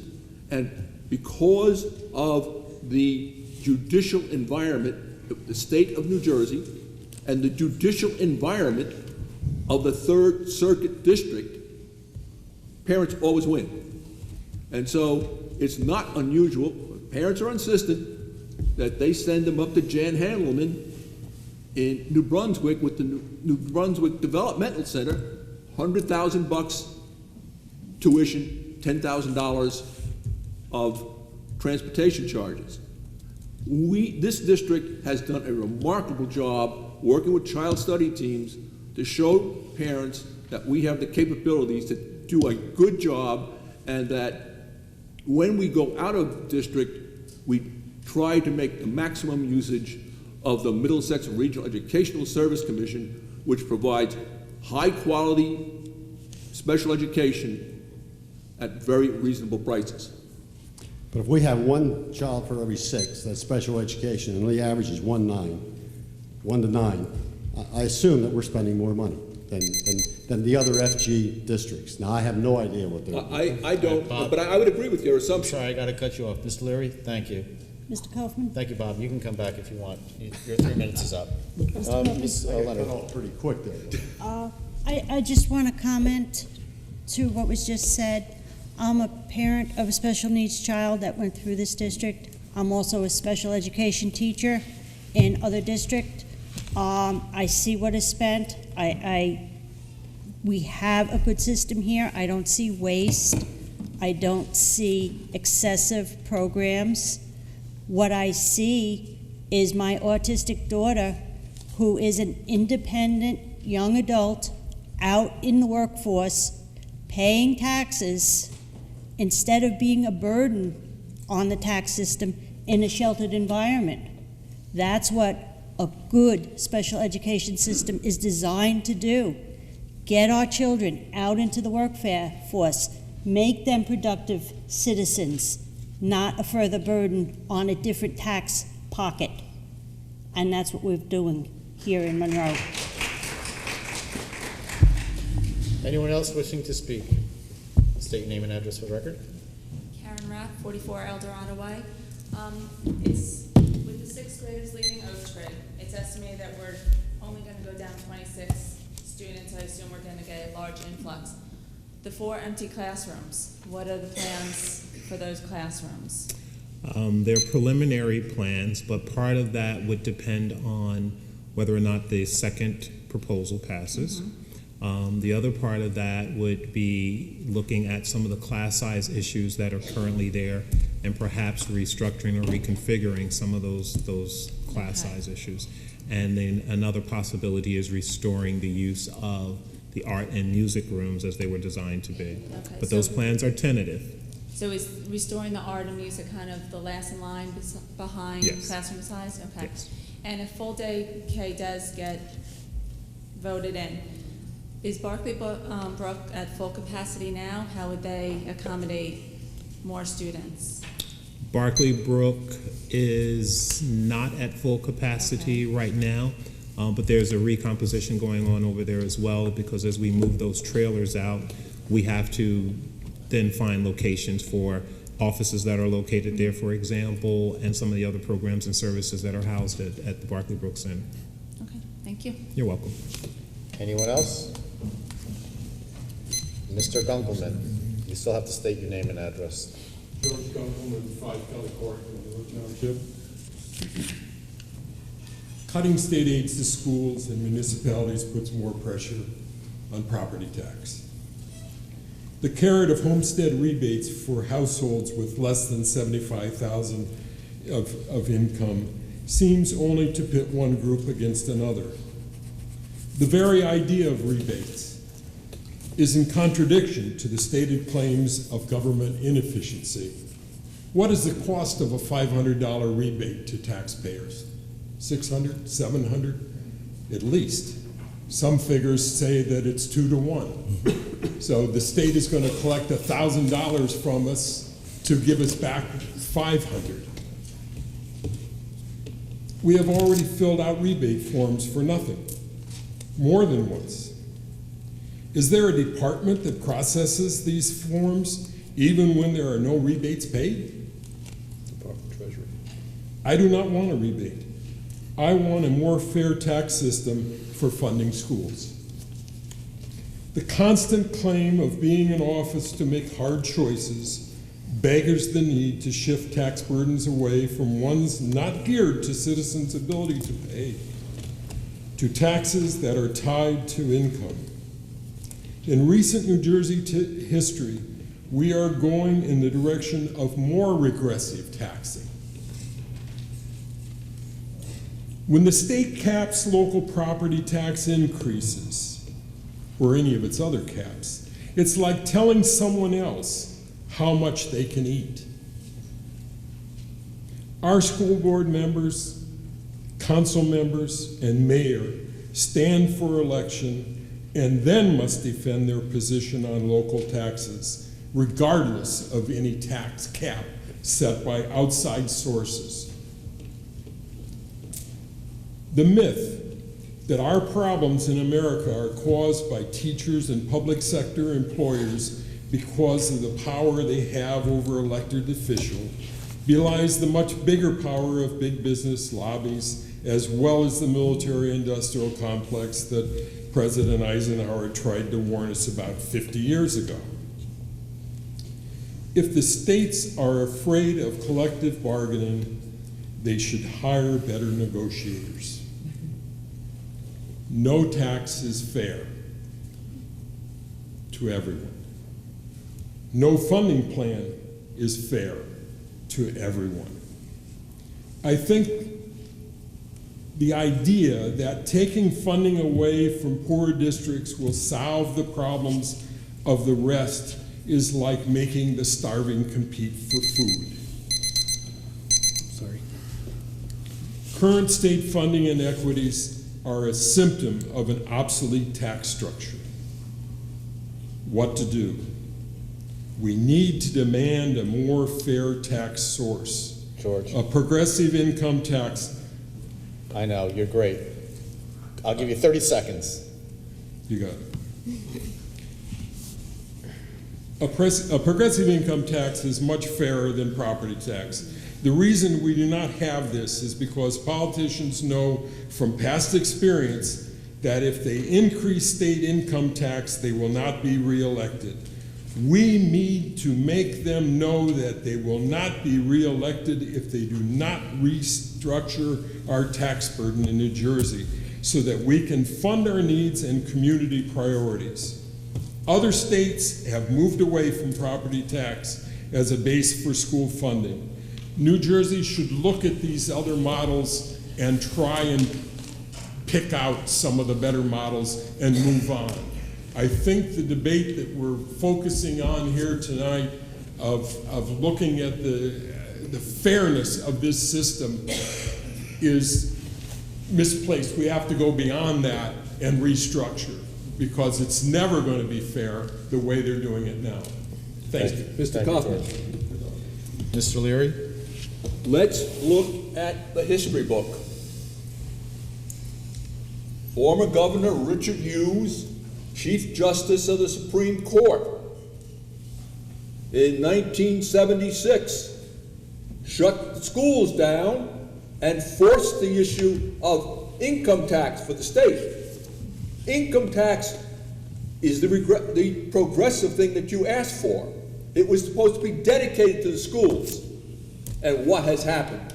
We've wound up with the administrative monstrosities known as the Abbott School District and the Mount Laurel decision. And with regard to politicians, remember Governor Brendan Hughes, when he put the income tax in place, the only way he could get reelected was to put the rebate in place.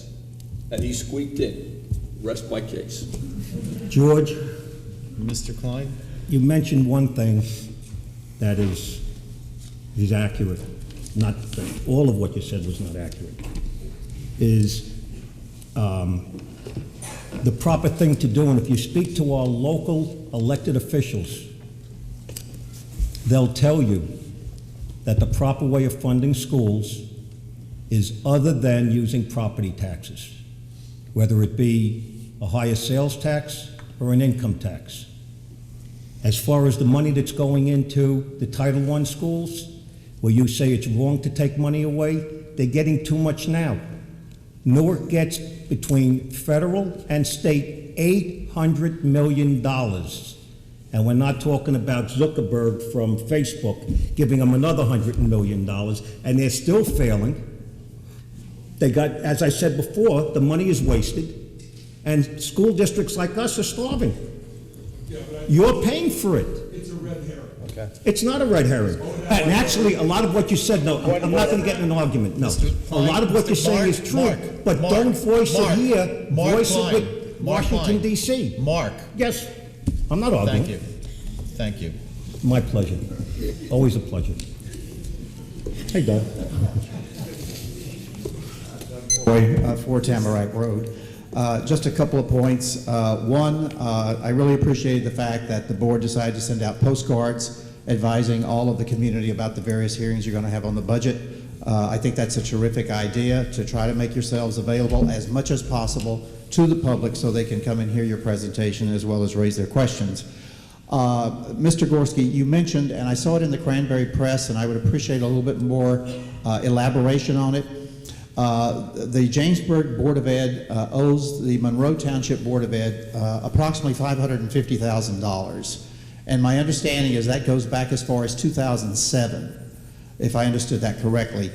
I have difficulty understanding exactly how that came about. I would think you have to pay the bills each year. So I'd appreciate a comment on that. And Mr. Gorman, I noticed under your slide on program curriculum development, the very bottom of that slide, which was number 11, and these were things that were being either eliminated or reduced, there was mention made of a mathematics content supervisor.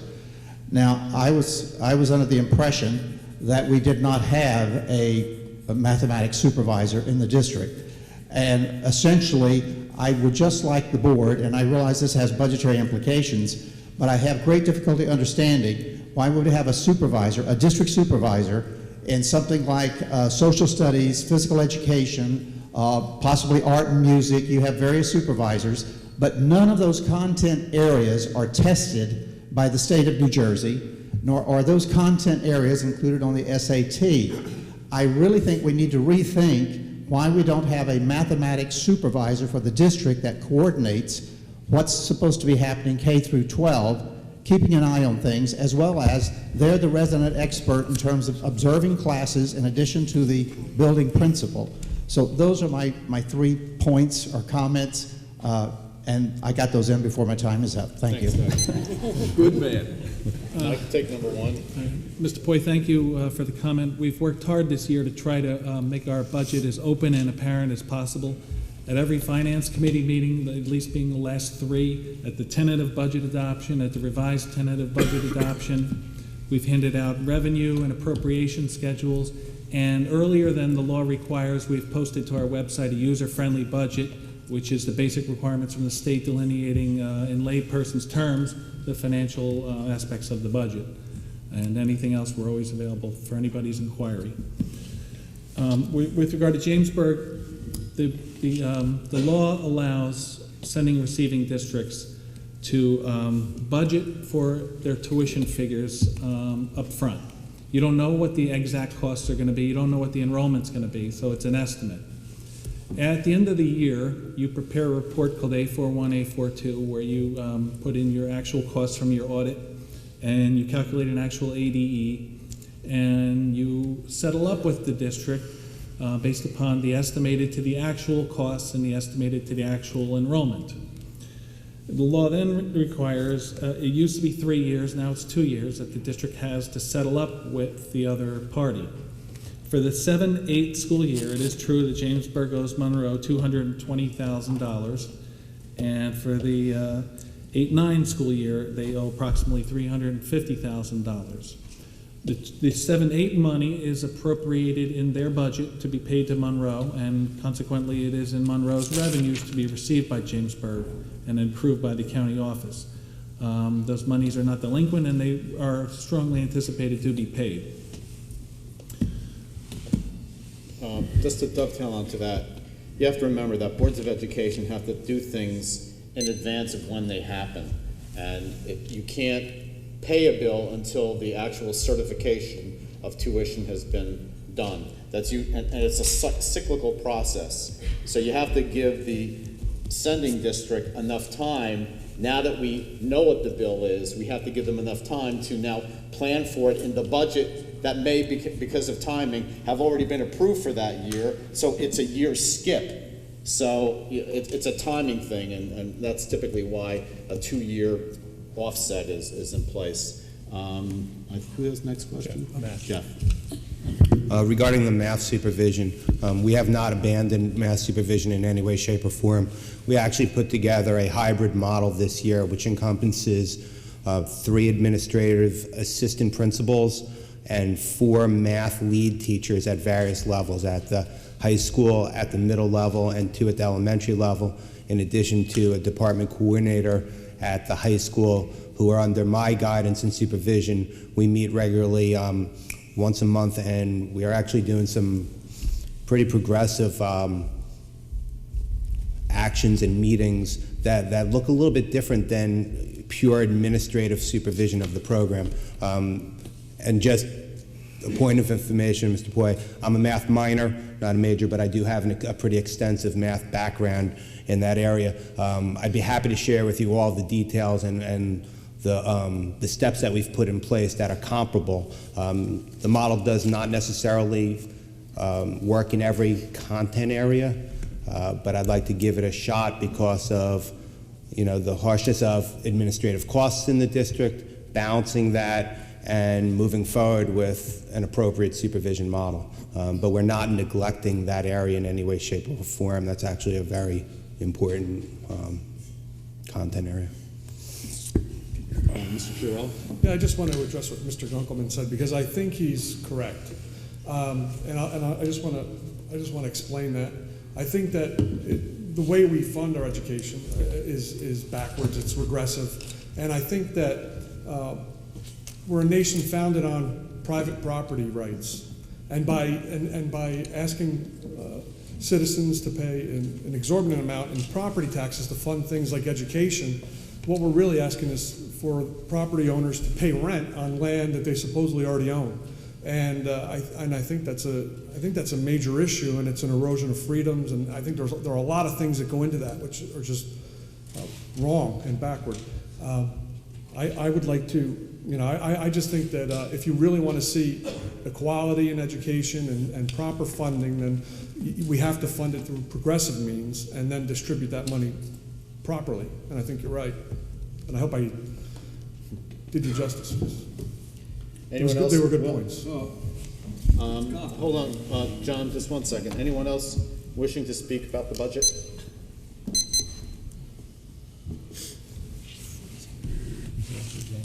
Tom Van Desant, 2 Fernwood Lane, Jamesburg. In viewing the slide on voter turnout, where in those areas shown are the low-income or age-restricted low-income housing developments located? Rossmore. Rossmore's? Yeah, I live in Rossmore. Okay, so that's... Dirt poor. That's low-income, age-restricted. You can buy a house in Rossmore for $35,000. We got people who are getting aid from the county for meals and other things like that. We got 3,000 citizens. Some of them are wealthy, but we got a handful of people. I'm a member of Kiwanis. One of our big things is the pantry. Try borrowing money from this guy. It's impossible. Okay, so Rossmore is it? No, there's probably other places, but I can talk from personal experience. Okay. What's the point? Thanks very much. Thanks, Tom. Anyone else willing to? Paul. What's the point? Paul Gentile, Sedgwick Street, Jamesburg, New Jersey. Just to follow up on the pantry, I imagine your numbers have increased just as in Jamesburg. We've got over 135 families in the area who are supported by our food pantry, just in Jamesburg. So I don't know the Monroe numbers, I'm sure it's gone up. Absolutely, we've got all types of people. My question is to special needs. In the send-receive relationship, obviously Jamesburg in our school district, we are not able to accommodate special needs within our K through 8, so they go out of district for that. In our send-receive, is the send-receive cover special needs as well? Do we send our special needs to Monroe High School? Yes, and there is no differential in the tuition rate for special ed and general ed students. Okay, is there any aid that comes back to assist with that? Total aid, that's it. Whole kit and caboodle.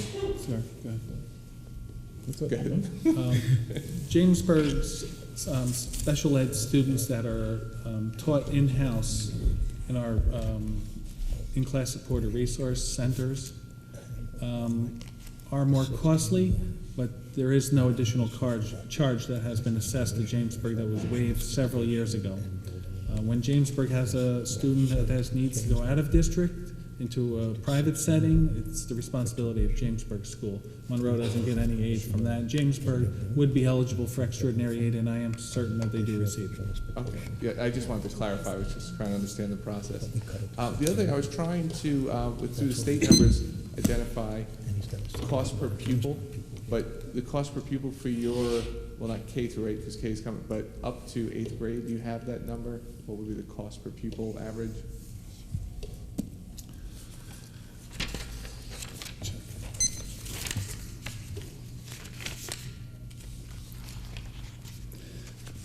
I brought a great deal of worksheets.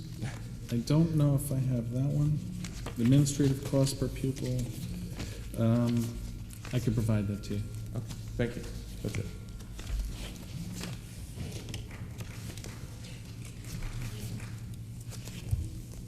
Mr. Leary talked about the 16%. Name and address for the record. Alan Kahn, Crenshaw Court, Monroe. Mr. Leary talked about the 16% special education or classified student rate versus a 9% statewide. 11%, okay. It's you within the district, your special ed department, your child study team that classifies students. Classification provides a lot of services to students, the good percentage who really need it.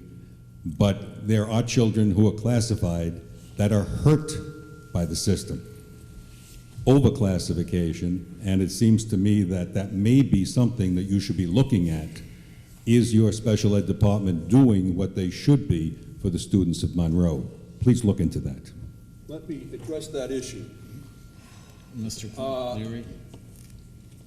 I represent Monroe Township on the Middlesex Regional Educational Service Commission, and our directorate is one of the superior directorates in the entire county. In fact, well beyond the county, because in the Middlesex Educational Service Commission, we serve 75 school districts, the 25 of Middlesex, plus we go all the way up into Essex County and all the way down to Ocean County.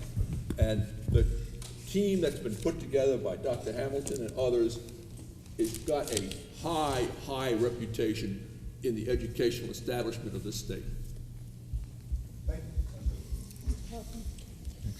Ms. Leonard. I'd like to address that issue. Overclassification is a problem, and the state has instituted a system called response to intervention that every district follows. I know Monroe had similar plans well before the state implemented this, but children are not sent directly to the child study team who are having difficulties. They are screened by RTI, which consists of parents, teachers, a child study team member, a nurse, psychologist, if they're needed, and interventions are put into place in the regular classroom by the regular ed teacher. They are monitored. These interventions are looked at after a period of a month or 2 months. There are 3 tiers to this intervention, so there are 3 levels of intervention, all before a child is recommended for a testing to see if classification is necessary.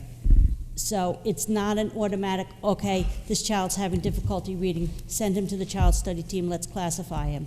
That's not happening. This system is put into place. It can remain in place forever. The child could respond to the interventions and be pulled out of it, or the child can go for a testing process to see if there is an underlying cognitive problem due to the learning difficulty. So there are steps in place, and Monroe has been doing this for 10, 12 years. And the state has just mandated it in the past 2 or 3. Thank you, Ms. Leonard. break? Okay, anyone else wishing to speak? Please come up and state your name and address for the record. Good evening, Tom Notstein, 15 Nathaniel Street. I think it's a little disingenuous when we talk about complaining about the lack of state aid. The high school would never have been built if it weren't for the $26 million that our tax dollars from income tax funneled back to us for that. Last year at this time, same thing. All I heard was, oh, we cut our state aid. It's the end of the world. Yet, what did this board do? You went, and in your negotiations, you negotiated a 4% raise for the teachers. Hardly the right thing to do, because I don't think that there was anybody on this board that could not have foreseen the lack of state aid this year. But yet, we went ahead and did that anyway. I saw a slide mentioning that we're not overspending, we're underfunded. Well, that's like saying, I have a lot of credit card debt, I need a raise. Well, that's not how it works. That's not your job. Your job is to work within the constraints, work with the constraints that you have as far as your income, just like we do. Now, a 9.04, I think I heard that number bandied about. I didn't do the math. That's what the tax increase is. Is that an accurate number? The tax increase, which there was another slide pertaining to the composition of what's in the tax increase, is 9%. Okay. And there's a lot of components that go into it.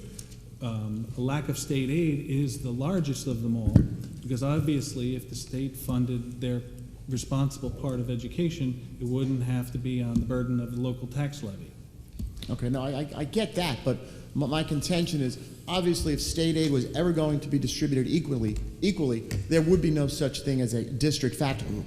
That is what the state aid is based on. So as long as you have DFGs, you're never going to have equitable tax, as far as some members of this board have mentioned. Thirdly, with regards to the Jamesburg situation, I know in the past we've given them a substantial break more out of fairness, I believe, than a requirement based on the debt service, because the high school wasn't even opened. Does this board feel that that might have exacerbated the current situation by having such a big bump now? Mr. Gorski? The answer to that is no. Out of fairness, yes, we did try to be fair, because the district was earning interest on the bonds. Jamesburg was paying on the school that they were currently in. So there's a rationale that's understandable for why the district absorbed the construction debt during that period. Jamesburg's board met in our conference room in the administrative building about 4 or 5 years ago. We furnished them with our amortization schedules for the debt. We broke down anticipated ADE. We forecasted what those amounts would be. It was clear to everyone. It was even agreed to early on in this budget cycle. We reconciled to an amount of tuition, including the interest cost. But when the cap waiver for tuition was terminated and a 2% tax levy cap was initiated, Jamesburg mechanically could not pay it. I got you. So basically, if they were paying it all along, then it wouldn't have mattered as much, because it wouldn't have been that. If they were paying it all along, they still wouldn't be able to pay it. Okay, okay, I got you. Okay, thank you very much. Oh, one other thing. I applaud the board. I was really very glad to see the pay-to-play. These are the kind of thinking outside the box that I love to see, because there are ways that we can save money. A couple years ago, we talked about advertising in this cafeteria. I believe there was an outside consultant came in. Where does that stand? I'll take that one. We did work with an outside consultant at the time. He was pretty much the only game in town when it came down to sitting down and talking about the contracts and the numbers and how the mechanics were going to work. It never got past the negotiations. From what I recall, our requirements and their ability to perform certain services just didn't come. There was no meeting of the mind. So we never pursued it again, only on the sense that they were at the time, and I don't know if this has been looked at again, really the only game in town that provided that service to other districts that we had taken a look at the time. I believe Tom's River was one.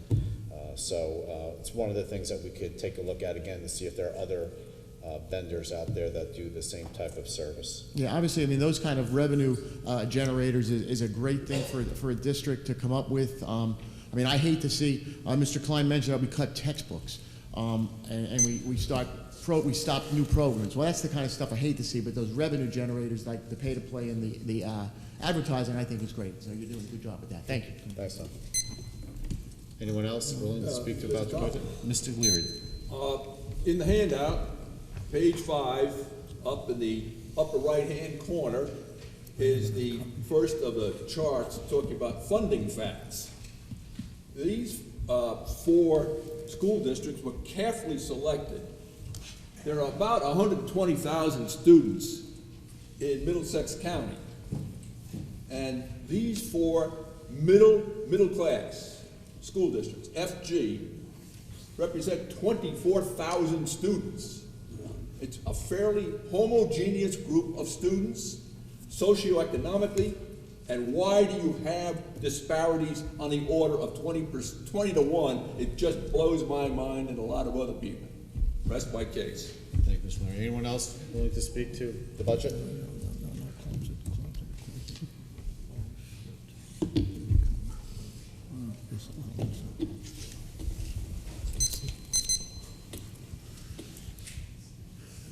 Jerry Kraskowski again. I'm trying to understand this funding thing, and I'm not getting a good handle on it. Is this a quantitative formula? I mean, are there factors in this formula that are applied that you crank and there's a number comes out at the end that says, here's what it's supposed to be? I mean, I can't believe that somebody sat down and purposely designed something to discriminate against Monroe. So what is it in this formula that is discriminatory to Monroe? Help me understand that, because I can't get my arms around it. I'm going to make a comment, and then I'm going to let John Leary take this one. Jerry, you're absolutely right. This formula is unbelievable. If you go out to the New Jersey Department of Education website, you can download a document. I believe it's 40 pages long on how to calculate this magic number. I've read it. I've taken a look at it. I would say if you had a doctorate in economics, you would find it to be a very good case study. That's my own personal opinion. Mr. Leary? That may be, but again, what? I mean, if we're sitting here and continually be crying the fact that we're being penalized, it would help all of us to understand why. What is it in this formula?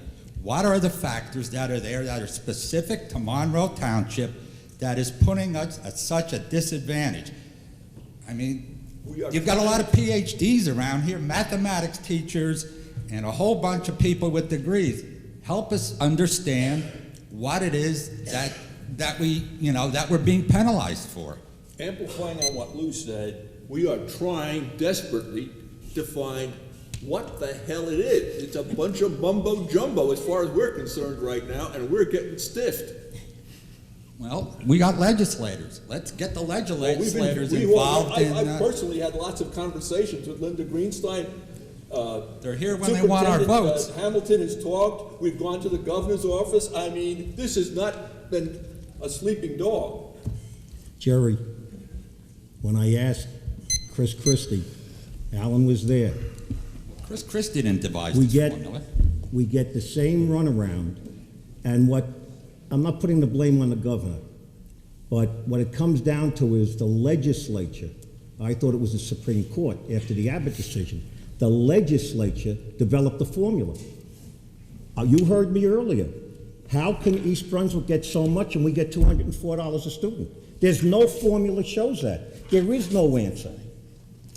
And something that George said, and I wasn't trying to get into an argument with you, but in your presentation, I wish you would do that letter form to the legislature and to the federal government. Right now, the legislature, because they're the only ones that can change the way we finance our schools. And what you say as far as the formula, you got very educated people here. That's my point. There's no answer.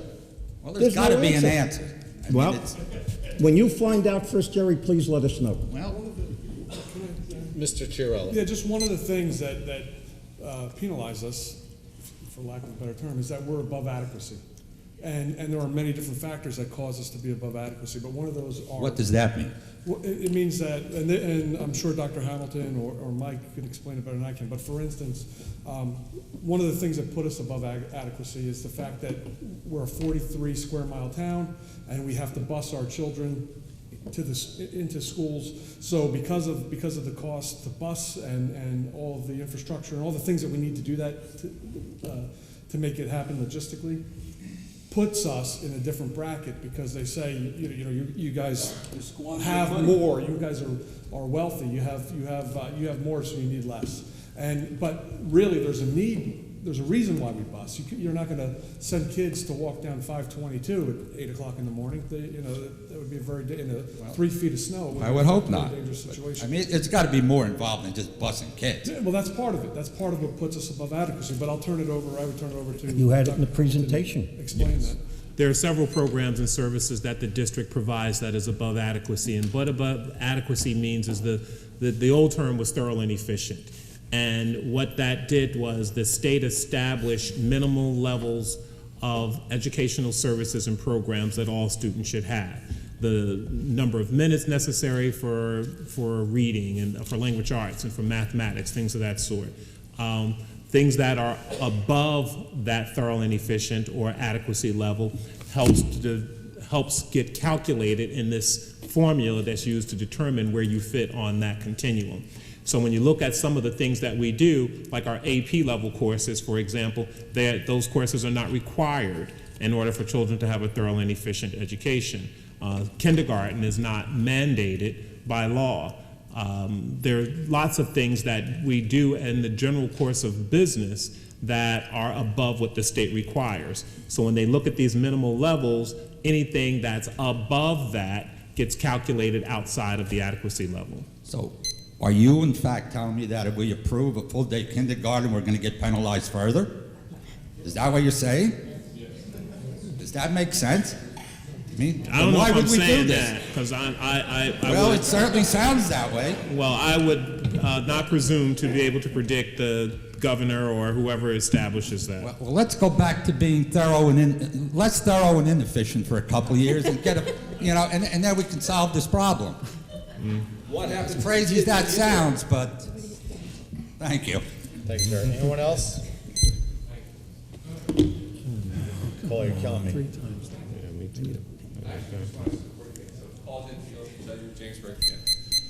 Absolutely. The state, it's not just about the taxes. They're rewarding the wrong behavior. If our kids fail, if we provide them with the least that they need to get by, they give us more money. It's ludicrous. At the Jamesburg Board of Ed, I read there's a study, UCLA did a study. LA was faced with the same thing about budgets and busing kids and stuff. And they tried to, any of us who's bought a home knows when you pick a house, you say, I want to live near a good school. It's common sense. In fact, we need more common sense in this process at the state and the federal level to support what we're doing here. And they did all, the economics professors, all these people, and it boiled down and said, look, for every point lost in test scores, that equated directly to a 10% loss in the value of a home. So even though I'm not an advocate for taxes, if we were to raise our taxes, this is your taxes, this is Monroe, so I'm speaking freely with your money here, but $300, right? That's a lot of money, and it's a lot of money. It really is not something to, to just think of lightly. But to go down to that thorough and efficient basic level and bring our test scores down so we get more money means we could, if we lose all these tests, our homeowners could lose $20,000, $30,000, $40,000 in value. And what for about having the bad kids? schools. And exactly, and all this doesn't even count the fact that these are kids, these will be our future. We're rewarding bad behavior in this state, Absolutely right. So we all have to stand up and change this. Thank you.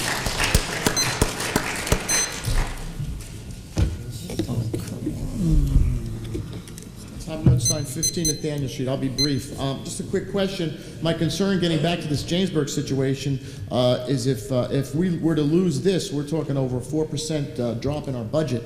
How are we going to make that up? I mean, that's worse than any state aid cut, and I've not heard anything about this.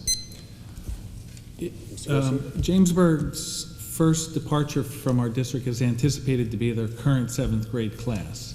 All those after that would be allowed to graduate through the system, so it would be a phased out or an installment way of exiting. And there's a variable cost relationship with educating Jamesburg students. As you have 220 less students, you have 220 less supplies, 220 less desks, and the appropriate number of teachers less to educate 220 kids.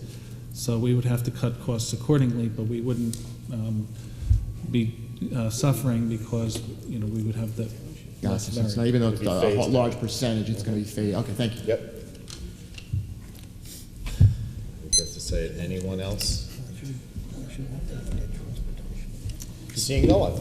Mike, if you wouldn't mind reading the resolution.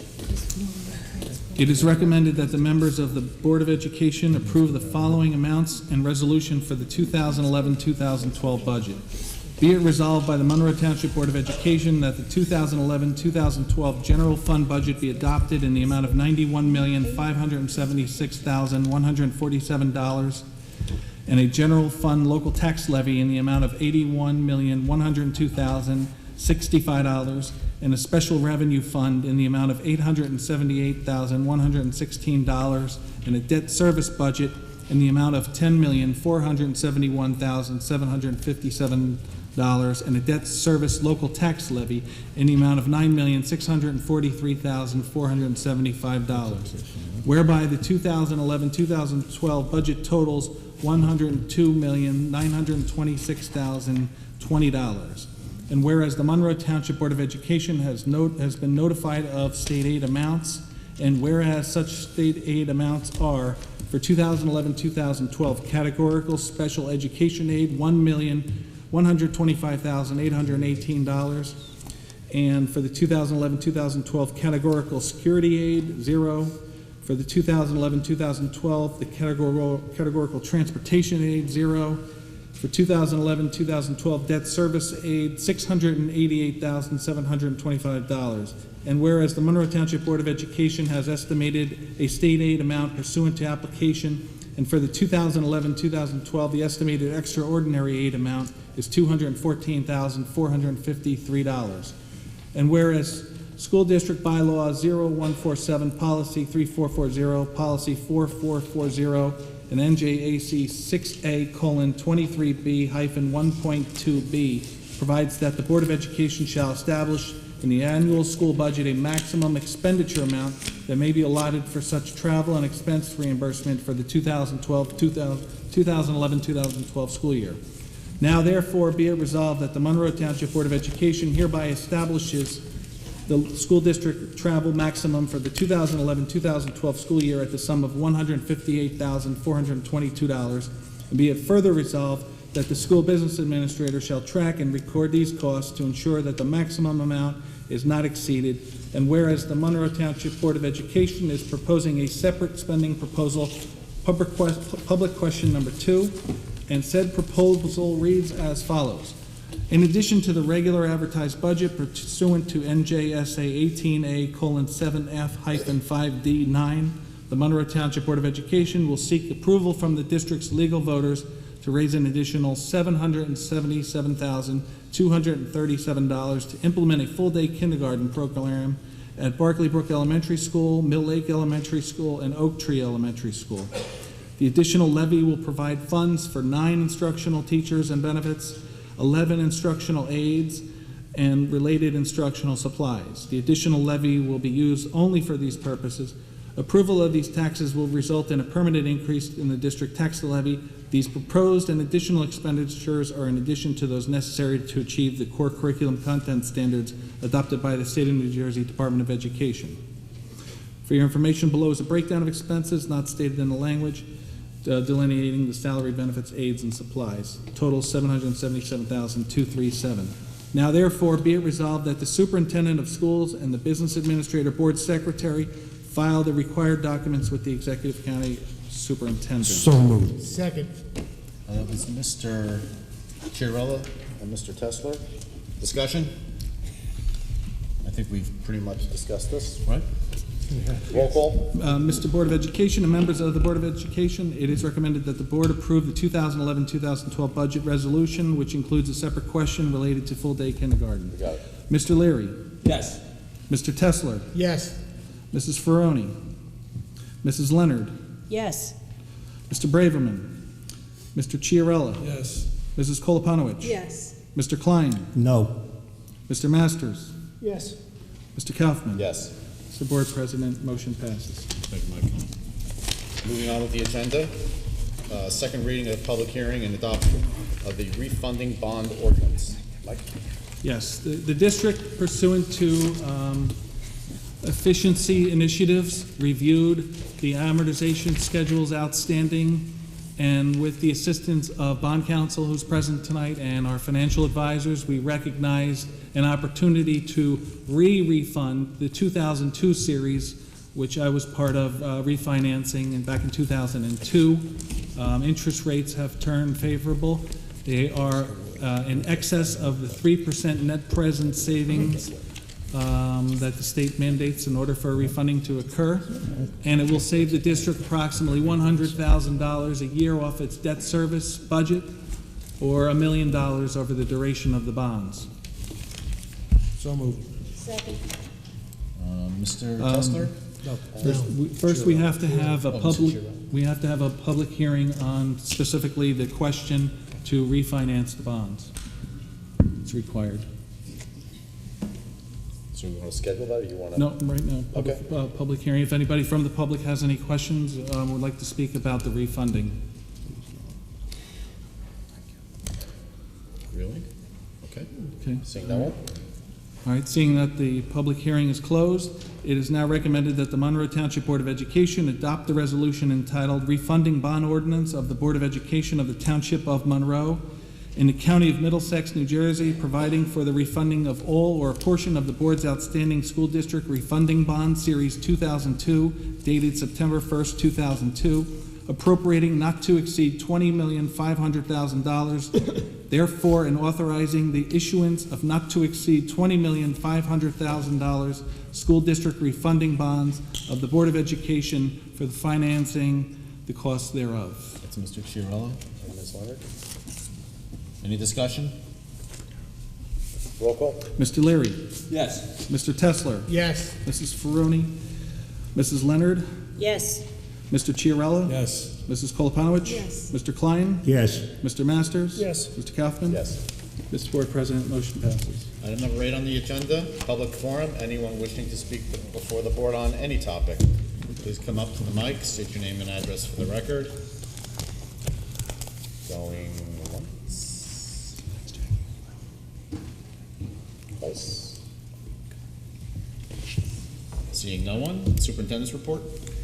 Later on this evening, Mike, the BA, will be reading a resolution asking the board to approve an agreement. Just to refresh your memory, the board directed Mike and I to pursue parents who had illegally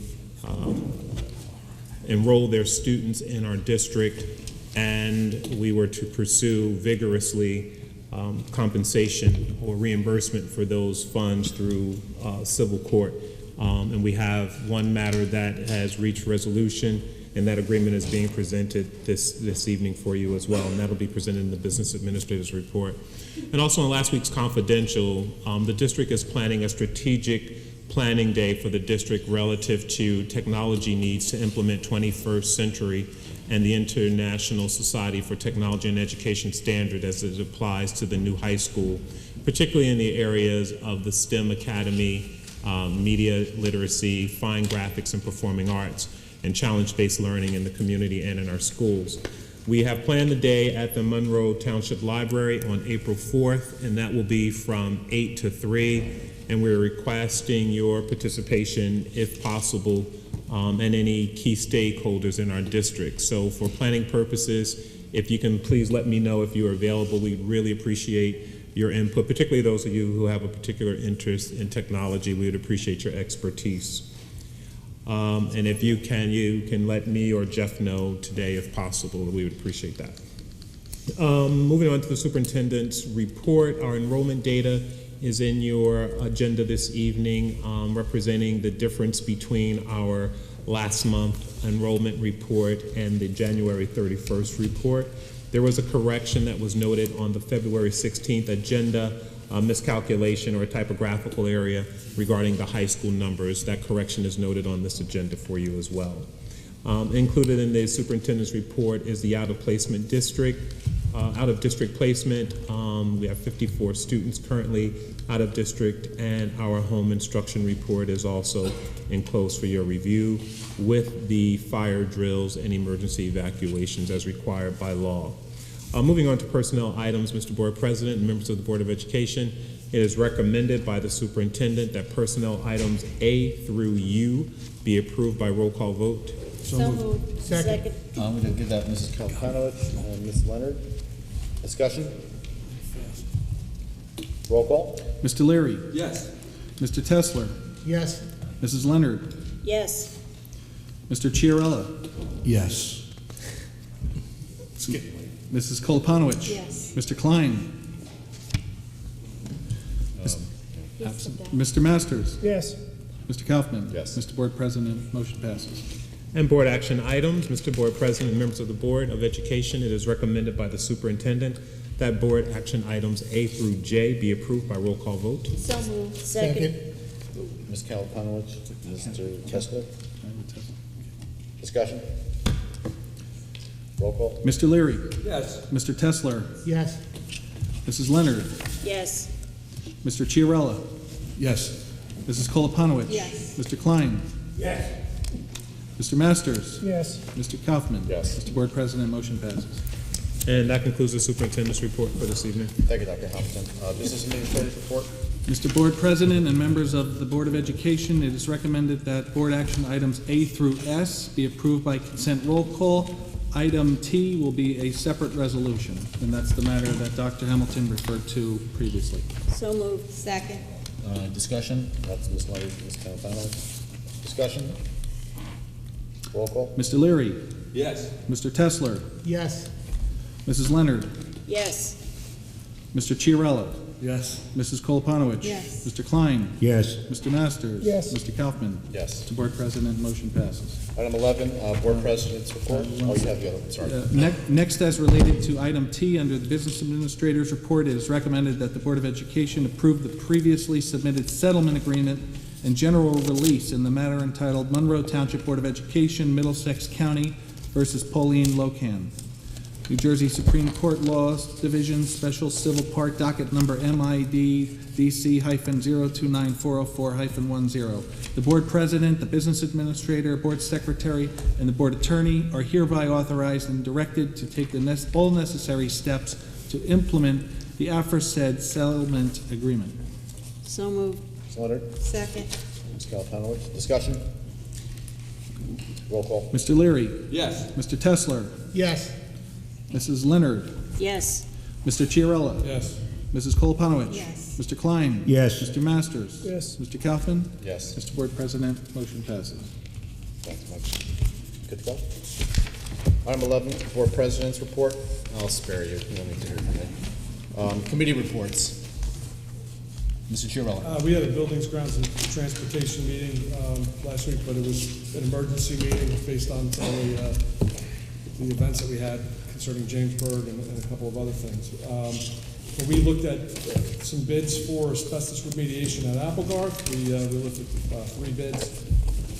McCabe Environmental was the lowest and also had complied with all of the things that we asked for as part of the specs. We should have the certification of the certificate of occupancy for the Monroe Township High School in April. Am I right with that, Mike? Yes. Mr. Gorski? Yes. We reviewed a draft plan for the Monroe Township Middle School. And also, we had a report on some of the outdated items that we had, computer items and various things that were just old and outmoded that the district put up for auction, and we were able to get $54,000 for those items, which is a good thing. And we also talked about the visitor management system that we're installing in the new high school, which is really cool. Basically, any visitors to the high school will have to swipe their license or their ID through the system, and it'll give us information about who they are, background check, and so that if there's anything that we need to know about those people before they enter, join. And Mr. Chair, I just wanted to note also with those security systems, they were paid for with an external grant that the district sought. That was my next point. And with that grant, we're hoping to get 3 systems to outfit the other schools. So thanks for jumping the gun on that. No, I'm just kidding. That's it. Thanks. Anyone else? Any other committee reports? Any other Board of Education business? Wow, hands are flying. Mr. Tessler. Thanks. Over the weekend, the Monroe Education Foundation, which at a full disclosure I'm also president of, we had a basketball game. It was the teachers versus the local police department. Just want to let the board know and the public, it was very well attended. It was a lot of fun, and the teachers won. Nice. Yay. So big hand for that. It was, and yes, I guess all the teachers now are going to get speeding tickets in Monroe. No, just kidding. Just kidding, guys. I know you're watching this on TV. So it was very well attended. Everybody had a good time. There's parents and staff and the children, and hopefully we can do more things like that to raise money in the future. Thank you. Mr. Klein. Just an update on that conversion law that I spoke about 2 meetings ago. Those of you that don't know, about a year ago, or maybe towards the end of 2009, the legislature wrote a law that will allow a developer that had gotten plans or had planned to build an age-restricted community to convert it over to a family community, as long as they did not advertise it or take a deposit. Basically, the law is written to protect the developers, having not taken into account what it does to a community and what it does to the school district. The first one that is in front of the planning board now is Harbanian. Still wrong. Okay. Anyway, their original plan, I always mispronounce it. Well, you say it, yeah. What is it? Anyway, their original plan was 328 age-restricted homes. They now want to convert it to 328 family homes, of which you're going to have 100 and some odd are going to be age-directed homes. Now, age-directed means that they want to direct those homes to be sold to over 55, but they're allowed to sell it to any family at any age. Then they're going to have about 70 some odd homes that are going to be affordable, and the remainder are going to be regular homes. I believe it's 3-bedroom homes. That can equate to anywhere from 400 to 600 more students as the time goes on. In some cases, even higher than that. And where this is going to be is on Cranberry Half-Acre Road. Actually, it's off Applegarth between Cranberry Half-Acre Road and Prospect Plains Road. Which schools will they go to? We're probably talking Applegarth and Oak Tree. So there is going to be another hearing. It should be the last Thursday of the month, but I believe that 2 of the board members won't be there, so it may be the following month. Get out and talk. They are covered. The developer only has to do the bare necessities that the law states. And I don't want to go any further than that. That's going to create a problem. That's it. That's the update. Build a new school. That's what it's going to be. Anyone else? Seeing no one, Board of Education, item number 14 is going to go into closed session. Be it resolved that the Board of Education of the Township of Monroe hereby moves to go into closed session in accordance with Sunshine Law, Chapter 231 of the Public Laws of 1975, NJSA 10:4-6 through 10:4-21 to discuss the following subjects: personnel negotiations, Monroe Township School Administrators Association. The discussion conducted in closed session can be disclosed to the public at such time as the matters have been resolved. In motion? So moved. Ms. Leonard? Second. All those in favor? Aye. Opposed? Motion passes. Motion passes. Thanks. Across the hall. Across the hall. We'll be back. Good evening. Thank you for staying. I'd like to reconvene the meeting. Mr. Leary, I'm going to turn the chair over to you. Okay, thank you.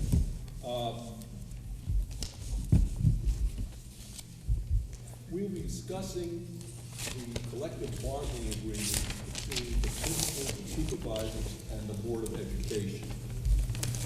Just to set the stage, last year, the principals and supervisors voluntarily. Joan, get the mic. You need the mic. Okay, I'm sorry. Can the people in the far reaches hear me? Okay, good. I'll restate it just so that it'll be duly recorded. Okay. We will be discussing the collective bargaining agreement between the principals and supervisors with the Monroe Township Board of Education. Last year, the principal and supervisors voluntarily had a wage freeze for assistance in passing the 2010-2011 budget. This freeze was in the amount of $55,200. It should be noted that the principal and supervisors were the only collective bargaining unit that implemented a wage freeze in 2010. This year, the principals and supervisors came to the bargaining table with significant concessions, and they were balanced. Some in favor of them, others in favor of the Board of Education. And with the net result of that is that there is a net savings of $64,139.68 over the 3-year period of the proposed contract. And I would like to have the following. It is recommended that the board approve the contract between the Monroe Township Board of Education and the Monroe Township School Administrators Association beginning July 1st, 2011 to June 30th, 2014. Motion? So moved. Ms. Second. Konowich, Ms. Leonard, discussion? Just one point. Mr. Klein?